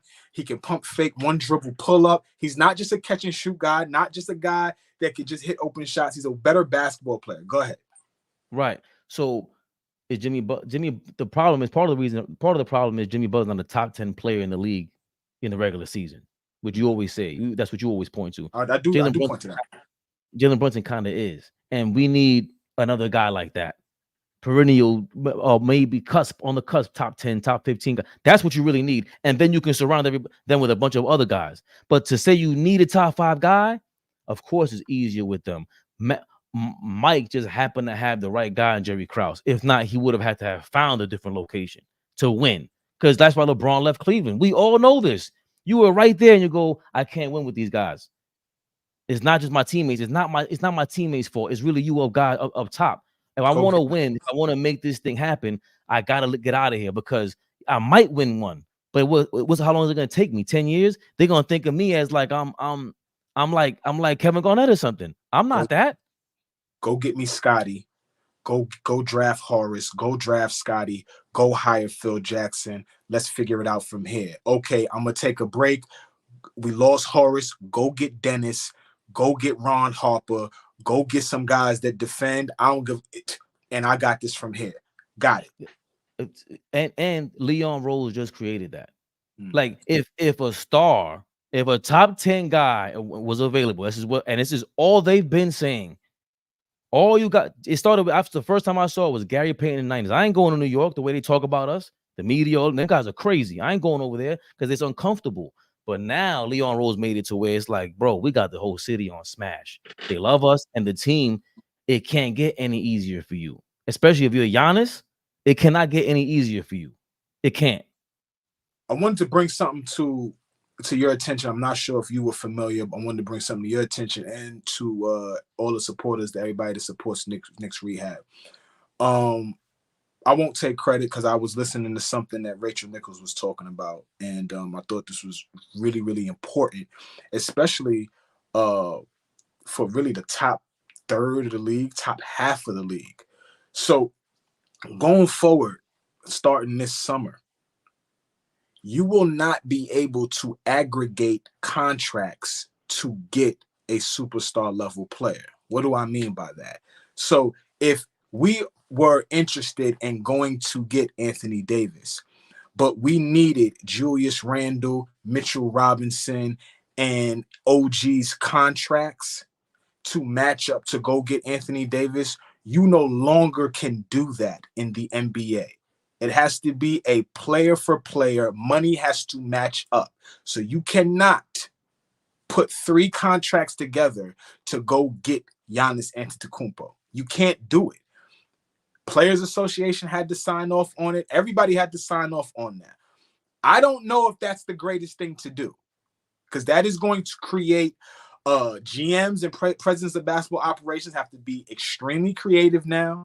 They have to understand the cap. They have to understand how money works. You cannot just throw together 3 different guys, and because another team is trying to get off their contracts and they want to move a superstar and not lose him for nothing, you make that deal. That no longer can happen in the NBA. I thought that was extremely interesting, especially for the top half of the league. I wanted to hear your thoughts on it, and if people in the comments had anything to say about that. Give you that in 2 seconds. Breaking news. Jalen Brunson is starting. Tyrese Halliburton is starting. Starting lineup right now for the Knicks: Jalen Brunson, Dante DiVincenzo, Josh Hart, Achua, and Taj Gibson. Wow. I don't know how I feel about that. How do you feel about that? Just signed Taj Gibson to another 10-day contract. I'm so sick of taking him away from his family. I'm so sick of taking him away from his family. Go home, Taj. Go home. Enjoy your wife and children, man. Enjoy the fruits of your labor. Stop coming back here. They took him out the game the other night. He was so gassed and so happy to come out the game. It was hilarious. Please, Isaiah Hartenstein, get healthy. Mitchell, we need you. Precious, we need to be able to play you at the 5 some games. You cannot be playing. Send Taj home. Let him enjoy his children. Please. That was crazy. Please. I'm so tired of taking him off his couch. When we talk about that off the couch term, everybody from New York City, y'all understand. If you're a New York hooper, you know what I mean by off the couch. Stop taking him off the couch. Let him relax. Well, now we got the lineup straight. Yeah, I've always kind of known that. I was always confused about the salary cap because this is going to be the anti-super team era. Yeah. So you can't have 3 guys super team. Also, something that nobody talks about, and I keep repeating, and nobody has said it. If you're a player, you can own a piece of a team, and you don't have to even play for that team. Once again, if you are playing in the NBA, you're Giannis Antetokounmpo, you can own a piece of the Knicks theoretically, and not play for the Knicks. That's something that's not talked about either. Dame just expressed interest that he wants to own the Portland Trailblazers at one point in his career. So I just read that maybe an hour ago, 2 hours ago. So, and they just named a practice center after him or something like that. But I mean, it would take. I saw it with the way you explained it. It seems like you would have to trade Julius Randle for Giannis straight up if the money matches or it doesn't match. I don't know. Yeah, the money has to match straight up. So okay. What we got? So I and that's another reason why I feel like we're doing it the right way. That's all. And if you think about it, I think they're trying to find a loophole with that. That's why the All NBAs and the All Stars. If I fake a couple, like I don't make them, I don't play enough games. You could kind of say, well, I didn't play 65 games, so I'm not All NBA, so I can be traded for whoever right now. You got to prove to me on paper that I am Giannis. Like there's gonna be a lot of scam. I would predict in the next 10 years. It's gonna be some goofy shit going on. Yeah, it's gonna be some goofy shit going on. Yeah. Yo, what do you mean I agree with you, Faye, because it's gonna hamstring. It's gonna hamstring a lot of different teams, right? And now, like I said, a lot of the novice GMs and president of basketball operations, right? Like one of the guys that we loved a couple years back, Landry Fields. Landry Fields was a Knick. If anybody that's not familiar right now, Landry Fields is the general manager for the Atlanta Hawks. But he is much of a novice in that position, maybe only 2 to 3 years at the helm. So a situation like this, when it is time to get off of Trae Young, how do you make that deal? You got to figure out how to make that deal, right? That's going to be tough. Mike Dunleavy, general manager for the Golden State Warriors, was mentored by Bob Myers, so he understands it, been around the league his entire life. Daddy is Mike Dunleavy Sr. We know who he is, longtime head coach, former NBA player. So Dunleavy, has NBA pedigree. But at the end of the day, I don't give a fuck about the pedigree. You got to understand dollars and cents. And when it was easy to package up a couple of different guys to go get the guy, I'm going to be interested how he decides to get off of Draymond's deal. How, when he does play Klay Thompson, because they are going to pay him, how next season, when they are pissed off about the contract, how do they get off that deal, right? guys are gonna have to get creative on how they get off of bad deals. So I'm gonna be interested to see it. We'll see. What we got? Yeah, but we have an elite in Brunson, not a Jokic type, but in terms of a superstar, though, No. yeah, we have a guy you can No. That's I think so. I think you have a guy off the court. He has all the intangibles. I'm not sure how Joker is off the court as far as, because I think there's on the court personality, off the court personality. Dirk Nowitzki off the court is not inspiring nobody, right? On the court, though, that is, oh my God, I wish I was you talent. Same thing with Joker. Off the court, he's racing his horses or whatever he's doing. Which doesn't matter. All that matters is what do you do between them four lines. At the end of the day, That's not true. You can't say that and see what Brunson is doing and Halliburton. What are you talking about? You can't about? say that. These guys all I care about is what they do on the basketball court. I don't care what Brunson does off the court. Respectfully, none of these niggas. Not even John Morant. Bro, when it go, see, you're a funny ass. Yo, all right. Yes, I care about what Ja does off the court because it's detrimental to his career. But when I talk about guys, what they do off the court, we mentioned a Joker playing with horses, but then we go to Ja and he plays with guns. So it's a different type of, it's different. Well, but it's also, it speaks to their personality, like what they're really invested in, because you're young and you're not realized in a certain way. Like Allen Iverson was trying to party all day. So I don't know how long that lifespan is, but we know this can crash at any given time. We know that he's a rock star. So John Morant, rock star. So let me correct myself. I fully agree with you. I was wrong in the way I said that.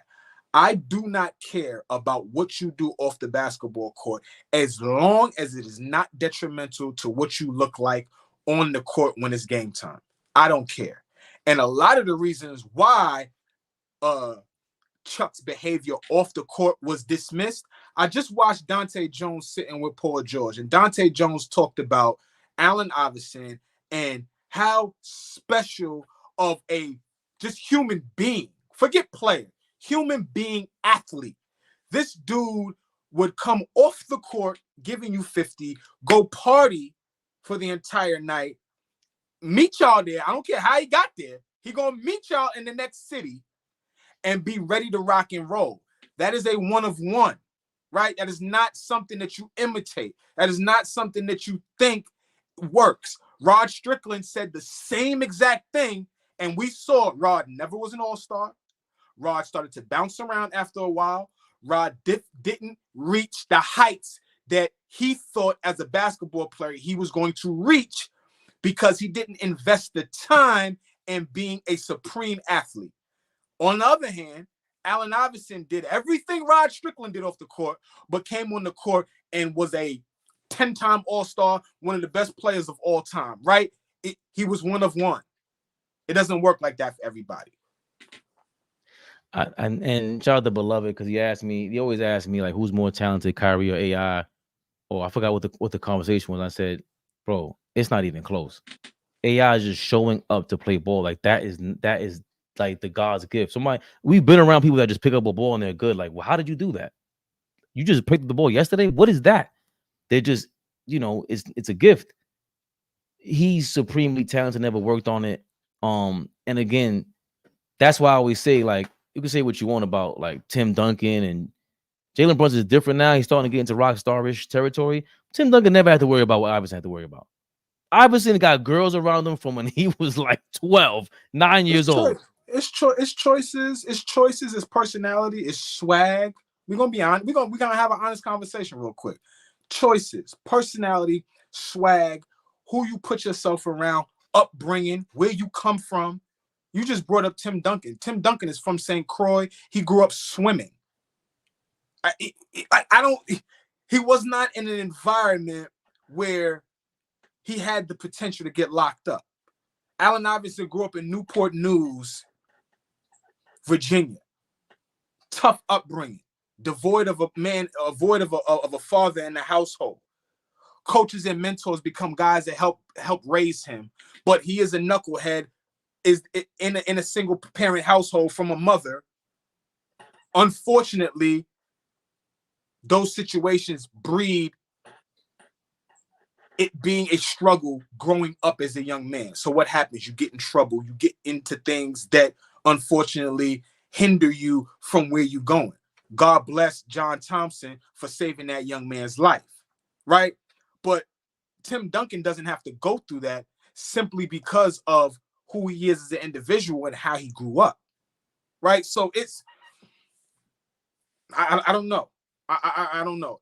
Every situation is different. I'm not knocking Ja Morant, but if I was to line them up and tell me who's going to, go through a tougher situation, Ja Morant or Jalen Brunson, if you had to ask me and I have enough information, I'd go Ja Morant. That's I'm sorry, but it is what it is. So yeah, I think anybody would. I just think what I'm saying is that he has this and he's Jalen Brunson. Like if that you could tell the upbringing, and he's like John Morant. The NBA wishes he was more like Jalen Brunson. Mm-hmm. It would be over. He'd be. I mean, that's what Grant Hill essentially was. I hear what you're saying. I hear what you're saying. And that matters that's off fair. the court with this team, because I don't want to say Melo wasn't that, but he kind of wasn't that, and he was more entertaining the BS and let's be real, Melo. You're infamous now for David Stern pulling you into the office. You think I don't know who's this guy? You don't think I know that guy in the video? You think I know? Being the NBA, it's okay. Why do the NBA have? Why are you calling the NBA the feds? Jalen Brunson would never refer to the NBA as the feds because he's not into that. The only reason why the feds would be someone who's opposite of you. You should never have to worry about the feds if you are a basketball player and you're not towing that line. You want to be a rock star. Let's be a rap star. Let's be honest. And I saw a really good conversation with Rashad McCants and Gilbert Arenas. That was really good. Really good. And they were speaking to that, like with the hip hop influence. And Rashad McCants was like, I did what the rappers wanted to do. And Gilbert Arenas was flat out the opposite. No way.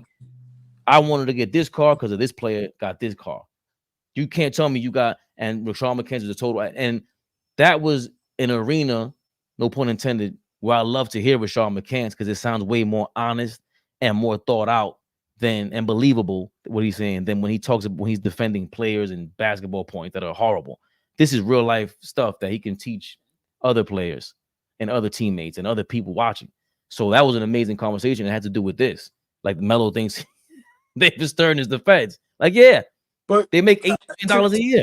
To be fair to Melo has a career that is twofold. Melo has his career as a Denver Nugget, and when he becomes a New York Knick, I think that he is a completely different guy off the court than he was as a Denver Nugget. I think it's just night and day. So the things and the struggles, and I'm sure the people that he was hanging around, all of that kind of stuff was very different as a Nugget than it was as a Knick. A little more mature, a little more invested into, that segue going into that 2009 season where he brings Chauncey in and Chauncey changes the entire fabric of that locker room. Then you come in as a Knick, you got a few years, and then boom, Jason Kidd comes in the locker room. Like, it's a level of maturity that I think a light switch went off for Melo, and he started to look at things just as a basketball player, not on the court. I'm talking about off the court, what it takes to be a pro. All of these guys are successful. Wade won a championship. And that's the hard part, yeah. Wade won a championship. LeBron won a championship. Bosh won a championship. I'm the guy that didn't, for whatever reason, go over the reasons, whatever. But I'm the guy that didn't. And I'm also the guy that got in different kinds of trouble early on in my career. Those other three guys that I named did not have any of those issues, right? So I understand what you're saying, but what I'm saying is that he matured once he became a Knick. We could talk about who he was as a Nugget all we want. That David Stern shit, that's as a Nugget. As a Knick, class personified. So I'm a Melo apologist for the people out there. I'm a huge Melo apologist. I just wanted to say that real fast. I'm not, and I like to say that. I know but I love him though, because like I said, I think he's one of the most honest. Like, I love when he talks. I think he's, whether I disagree or not, he's very honest, very raw, real. I love it. He's authentic. but if you're a superstar, there's a lot of little tweaks and what not to do if you want to win. To be honest, like those guys link with each other to win. They knew, like, hold on, we want some championship rings. He said, "Nah, man, give me 20 million. Yeah, I don't care about that. Give me my paper. Trade me for the whole team." And there's nothing wrong with that. Just don't act like the world is against you. No, that's how the system is built. And you try to go against the grain. And I give him kudos for that. He went against the grain and he came to New York when nobody wanted to come to New York. Melo did that. Yeah. So much love. We get to these comments because the game about to start. Yeah, get to these comments and take us home, Fred. We didn't get it. People definitely some heavy overtime this evening. Stephen A. Fake Knicks fan. OG and Dante were the key missing piece to our puzzle. We need some shooting and a guy who can defend the wing better. All we really need is someone to help Brunson with ball handling. Burks can do that. Yeah. Looking forward to upgrading that in the offseason also. The Raps fell off hard. They had Lowry, FVV, Danny, Kawhi, Siakam, OG, Gasol. Those are 7 all-league level defenders. Gasol was way out of his prime. Gladly you didn't mention what's the guy from good team defender by the time he was a Raptor. But yeah, you're right. Nothing like come on, that's not all world Gasol. OG was hurt. It's not. Fred VanVleet was not an all-world defender. Kyle Lowry was not an all-world defender. Danny Green would show up sometimes. Go check what Toronto was as the defensive team that year. I get that, but that's also Kawhi, Siakam, OG sometimes. And then you have we're not mentioning Ibaka there. So they dressed them up correctly. You replaced DeRozan there. So and they were in tune together for years with DeRozan was there, and you upgraded with Kawhi. I get all of that. But the point is if the Knicks had this, it's easier for them now with these general managers to have 2 or 3 more guys like-minded like that in New York as opposed to Toronto where the taxes are crazy. Nobody really wants to play there because of the taxes. Let's be clear about that. In New York, you missing Phoenix Play's point though. I fully understand. Okay. I fully get you. 7 all-league level defenders. That doesn't mean that they are perennial. That means Lowry. Well, you asked for Kyle Lowry the other day. The only reason Kyle Lowry would be on the NBA team right now is because he can still defend and he brings leadership. Fred VanVleet is bringing a level of leadership and defense to that young team out here in Houston. Danny Green kept the job because he can shoot and defend. Kawhi Leonard, 2-time Defensive Player of the Year. OG, all NBA level defender. And Gasol, a former Defensive Player of the Year. So Phoenix Player, all he's saying is that these are 7 guys that when you talk about defense, you can name 7 of these guys. Just they can't do what they did in 2019 in 2024. None of them. And not even Kawhi still. Okay. All right. But that same team can win today. Who? That 2019 team at that same age, that at that point in their careers, if they played that same team today, they win today. The championship level team today. Maybe. All right. Maybe. All right. On one team as well. That's crazy, Phoenix. That is some crazy elite D with Kawhi, OG, and Siakam. Crazy length. Yeah, OG wasn't hurt though. Amazement. Gasol was the anchor of that team on the back line. Fun times. I think I'll survive the rebuild though. He was, but come on, man. Anchor? I don't want to argue with Phoenix Plays. Then I'll be not that long ago. Go look, Fabian. I will.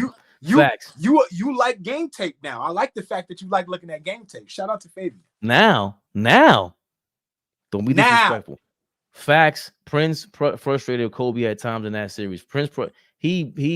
What he did to T-Mac was insane. They were up, was it 2-3-0, and T-Mac thought he was on the next round, and they smacked. They were up 3-1. Go ahead. I was 3-1. I was a T-Mac fan. Is the key word. Well, Flea is saying you can play a physical, gritty defense, but you need an elite point of attack defender to complement a great backline in the modern NBA. He didn't say that. You didn't say that. You don't listen. But go ahead. No.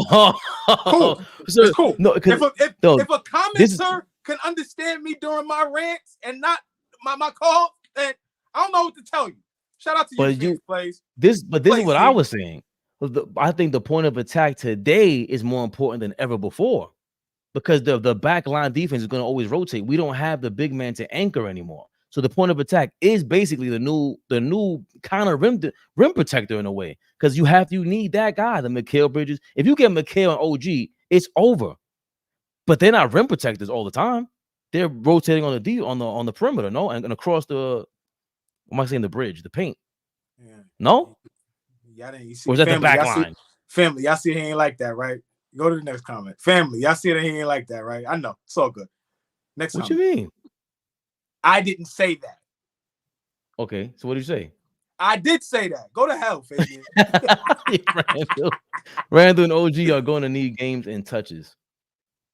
Yeah. OG doesn't. OG just goes out there and give me 4 touches. I want to. Randall's gonna need to get back into shape. We know that. Yeah. Randall's gonna need to get back into shape. We know that. And I hope he's sitting on the sideline realizing, hey, when I'm here, I should be doing this. Run through transition, speed up, Find his spots. accelerate. Definitely, Fabe. Yeah, definitely, bro. Definitely. Isaiah is a top 5 guy. You wildin'. All I'm saying is Long Island Sound. The way everyone sounds like, the way they talk about Isaiah Thomas or Jalen Brunson today, they may have been talking about Isaiah Thomas in 85, 86. They may have been.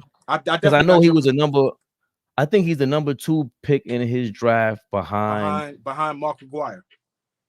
That's crazy. Yeah, because he got traded for. They traded for him. Yes. So maybe it's different. Maybe he is touted a lot better because, come on, number 2 draft pick. The expectations are through the roof. You're with the Pistons and you're really won a national championship with Indiana with Bob Knight. Like this, right? But Jalen Brunson gets the underdog thing. All I'm saying is that I can see why people say he wasn't back then, but I obviously was not around.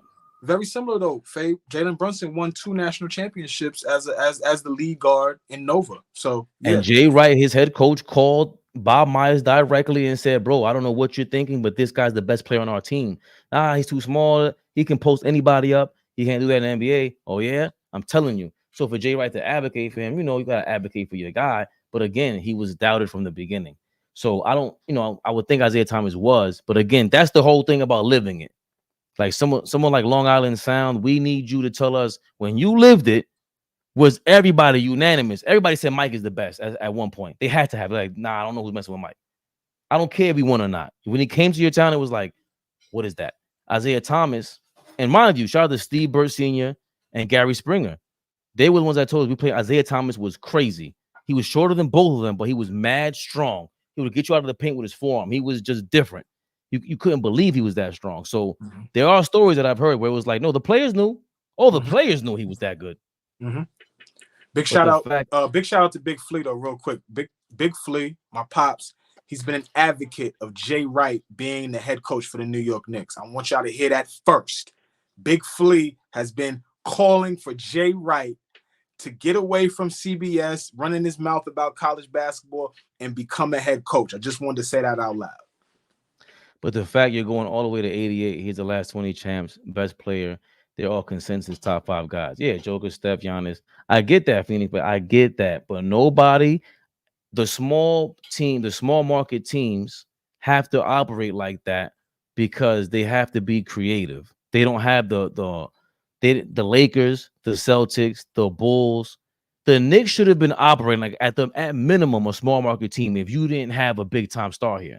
That's a shame what's been going on the last half my life, basically. It's actually a shame. But if we been doing this from 20 years ago, we would have been had championships or contending and had way more fun than this.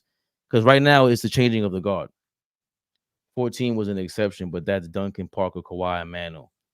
Yeah, but and Kawhi is a top. We didn't know he was a top 10 guy. He was a top 10 guy. And we didn't know it. He was on the way. Word. He was right there. 13 on LeBron, 12 LeBron. Right. 11. Yeah. Okay. But well, what happens when LeBron stays in Cleveland in that season? And then D Wade and Chris Bosh hook up somewhere else. Melo's in New York. Does he beat Paul George and the Pacers? Like, it's easy to say that if they don't make the choice to surround the best guy with other players, you still need to compliment whoever. And of course, you need super complementary pieces with the other guys if we operate in the small ball system. Interesting too. If you see this too, we need a comparison. A what if? I mean, you love to do the what ifs, OG. If you're listening, we need a what if. What if Bron stays in Cleveland? Bosh and Wade decide to hook up. Melo goes to New York. Who comes out the Eastern Conference? Cleveland, Miami, the Knicks. That's interesting. Just Chicago. thoughts. Chicago. If was a fifth, I get it. That's all shoulda, coulda, woulda stuff, but just a cool conversation to have when we get a chance. The Butler era peaked in 21-22. They had a chance to win it all if they stayed healthy. Tyler Kyle got hurt. They still went 7 versus Boston and the chance to win it right. Jump shot away from making the finals. Fact, hit the back rim, front rim. What was that? I forgot, but it was just the fact that he was Jimmy tired. missed it though. But yeah, right the there. 7 games, you're right there. And again, could you really ask for more? You just they maxed out, and that's what you want. We are going to win tonight. You're right, Long Island. The game just started. 5-2, pages are up. I'm about to Fabian go check it out. PerspecTV, expected to accept it. Deja un like, comentario, y suscribe. Dame dato. Knicks Rehab. That's Flea. I'm Fabian PerspecTV. We out of here, man. Holla. He's been doing his push-ups.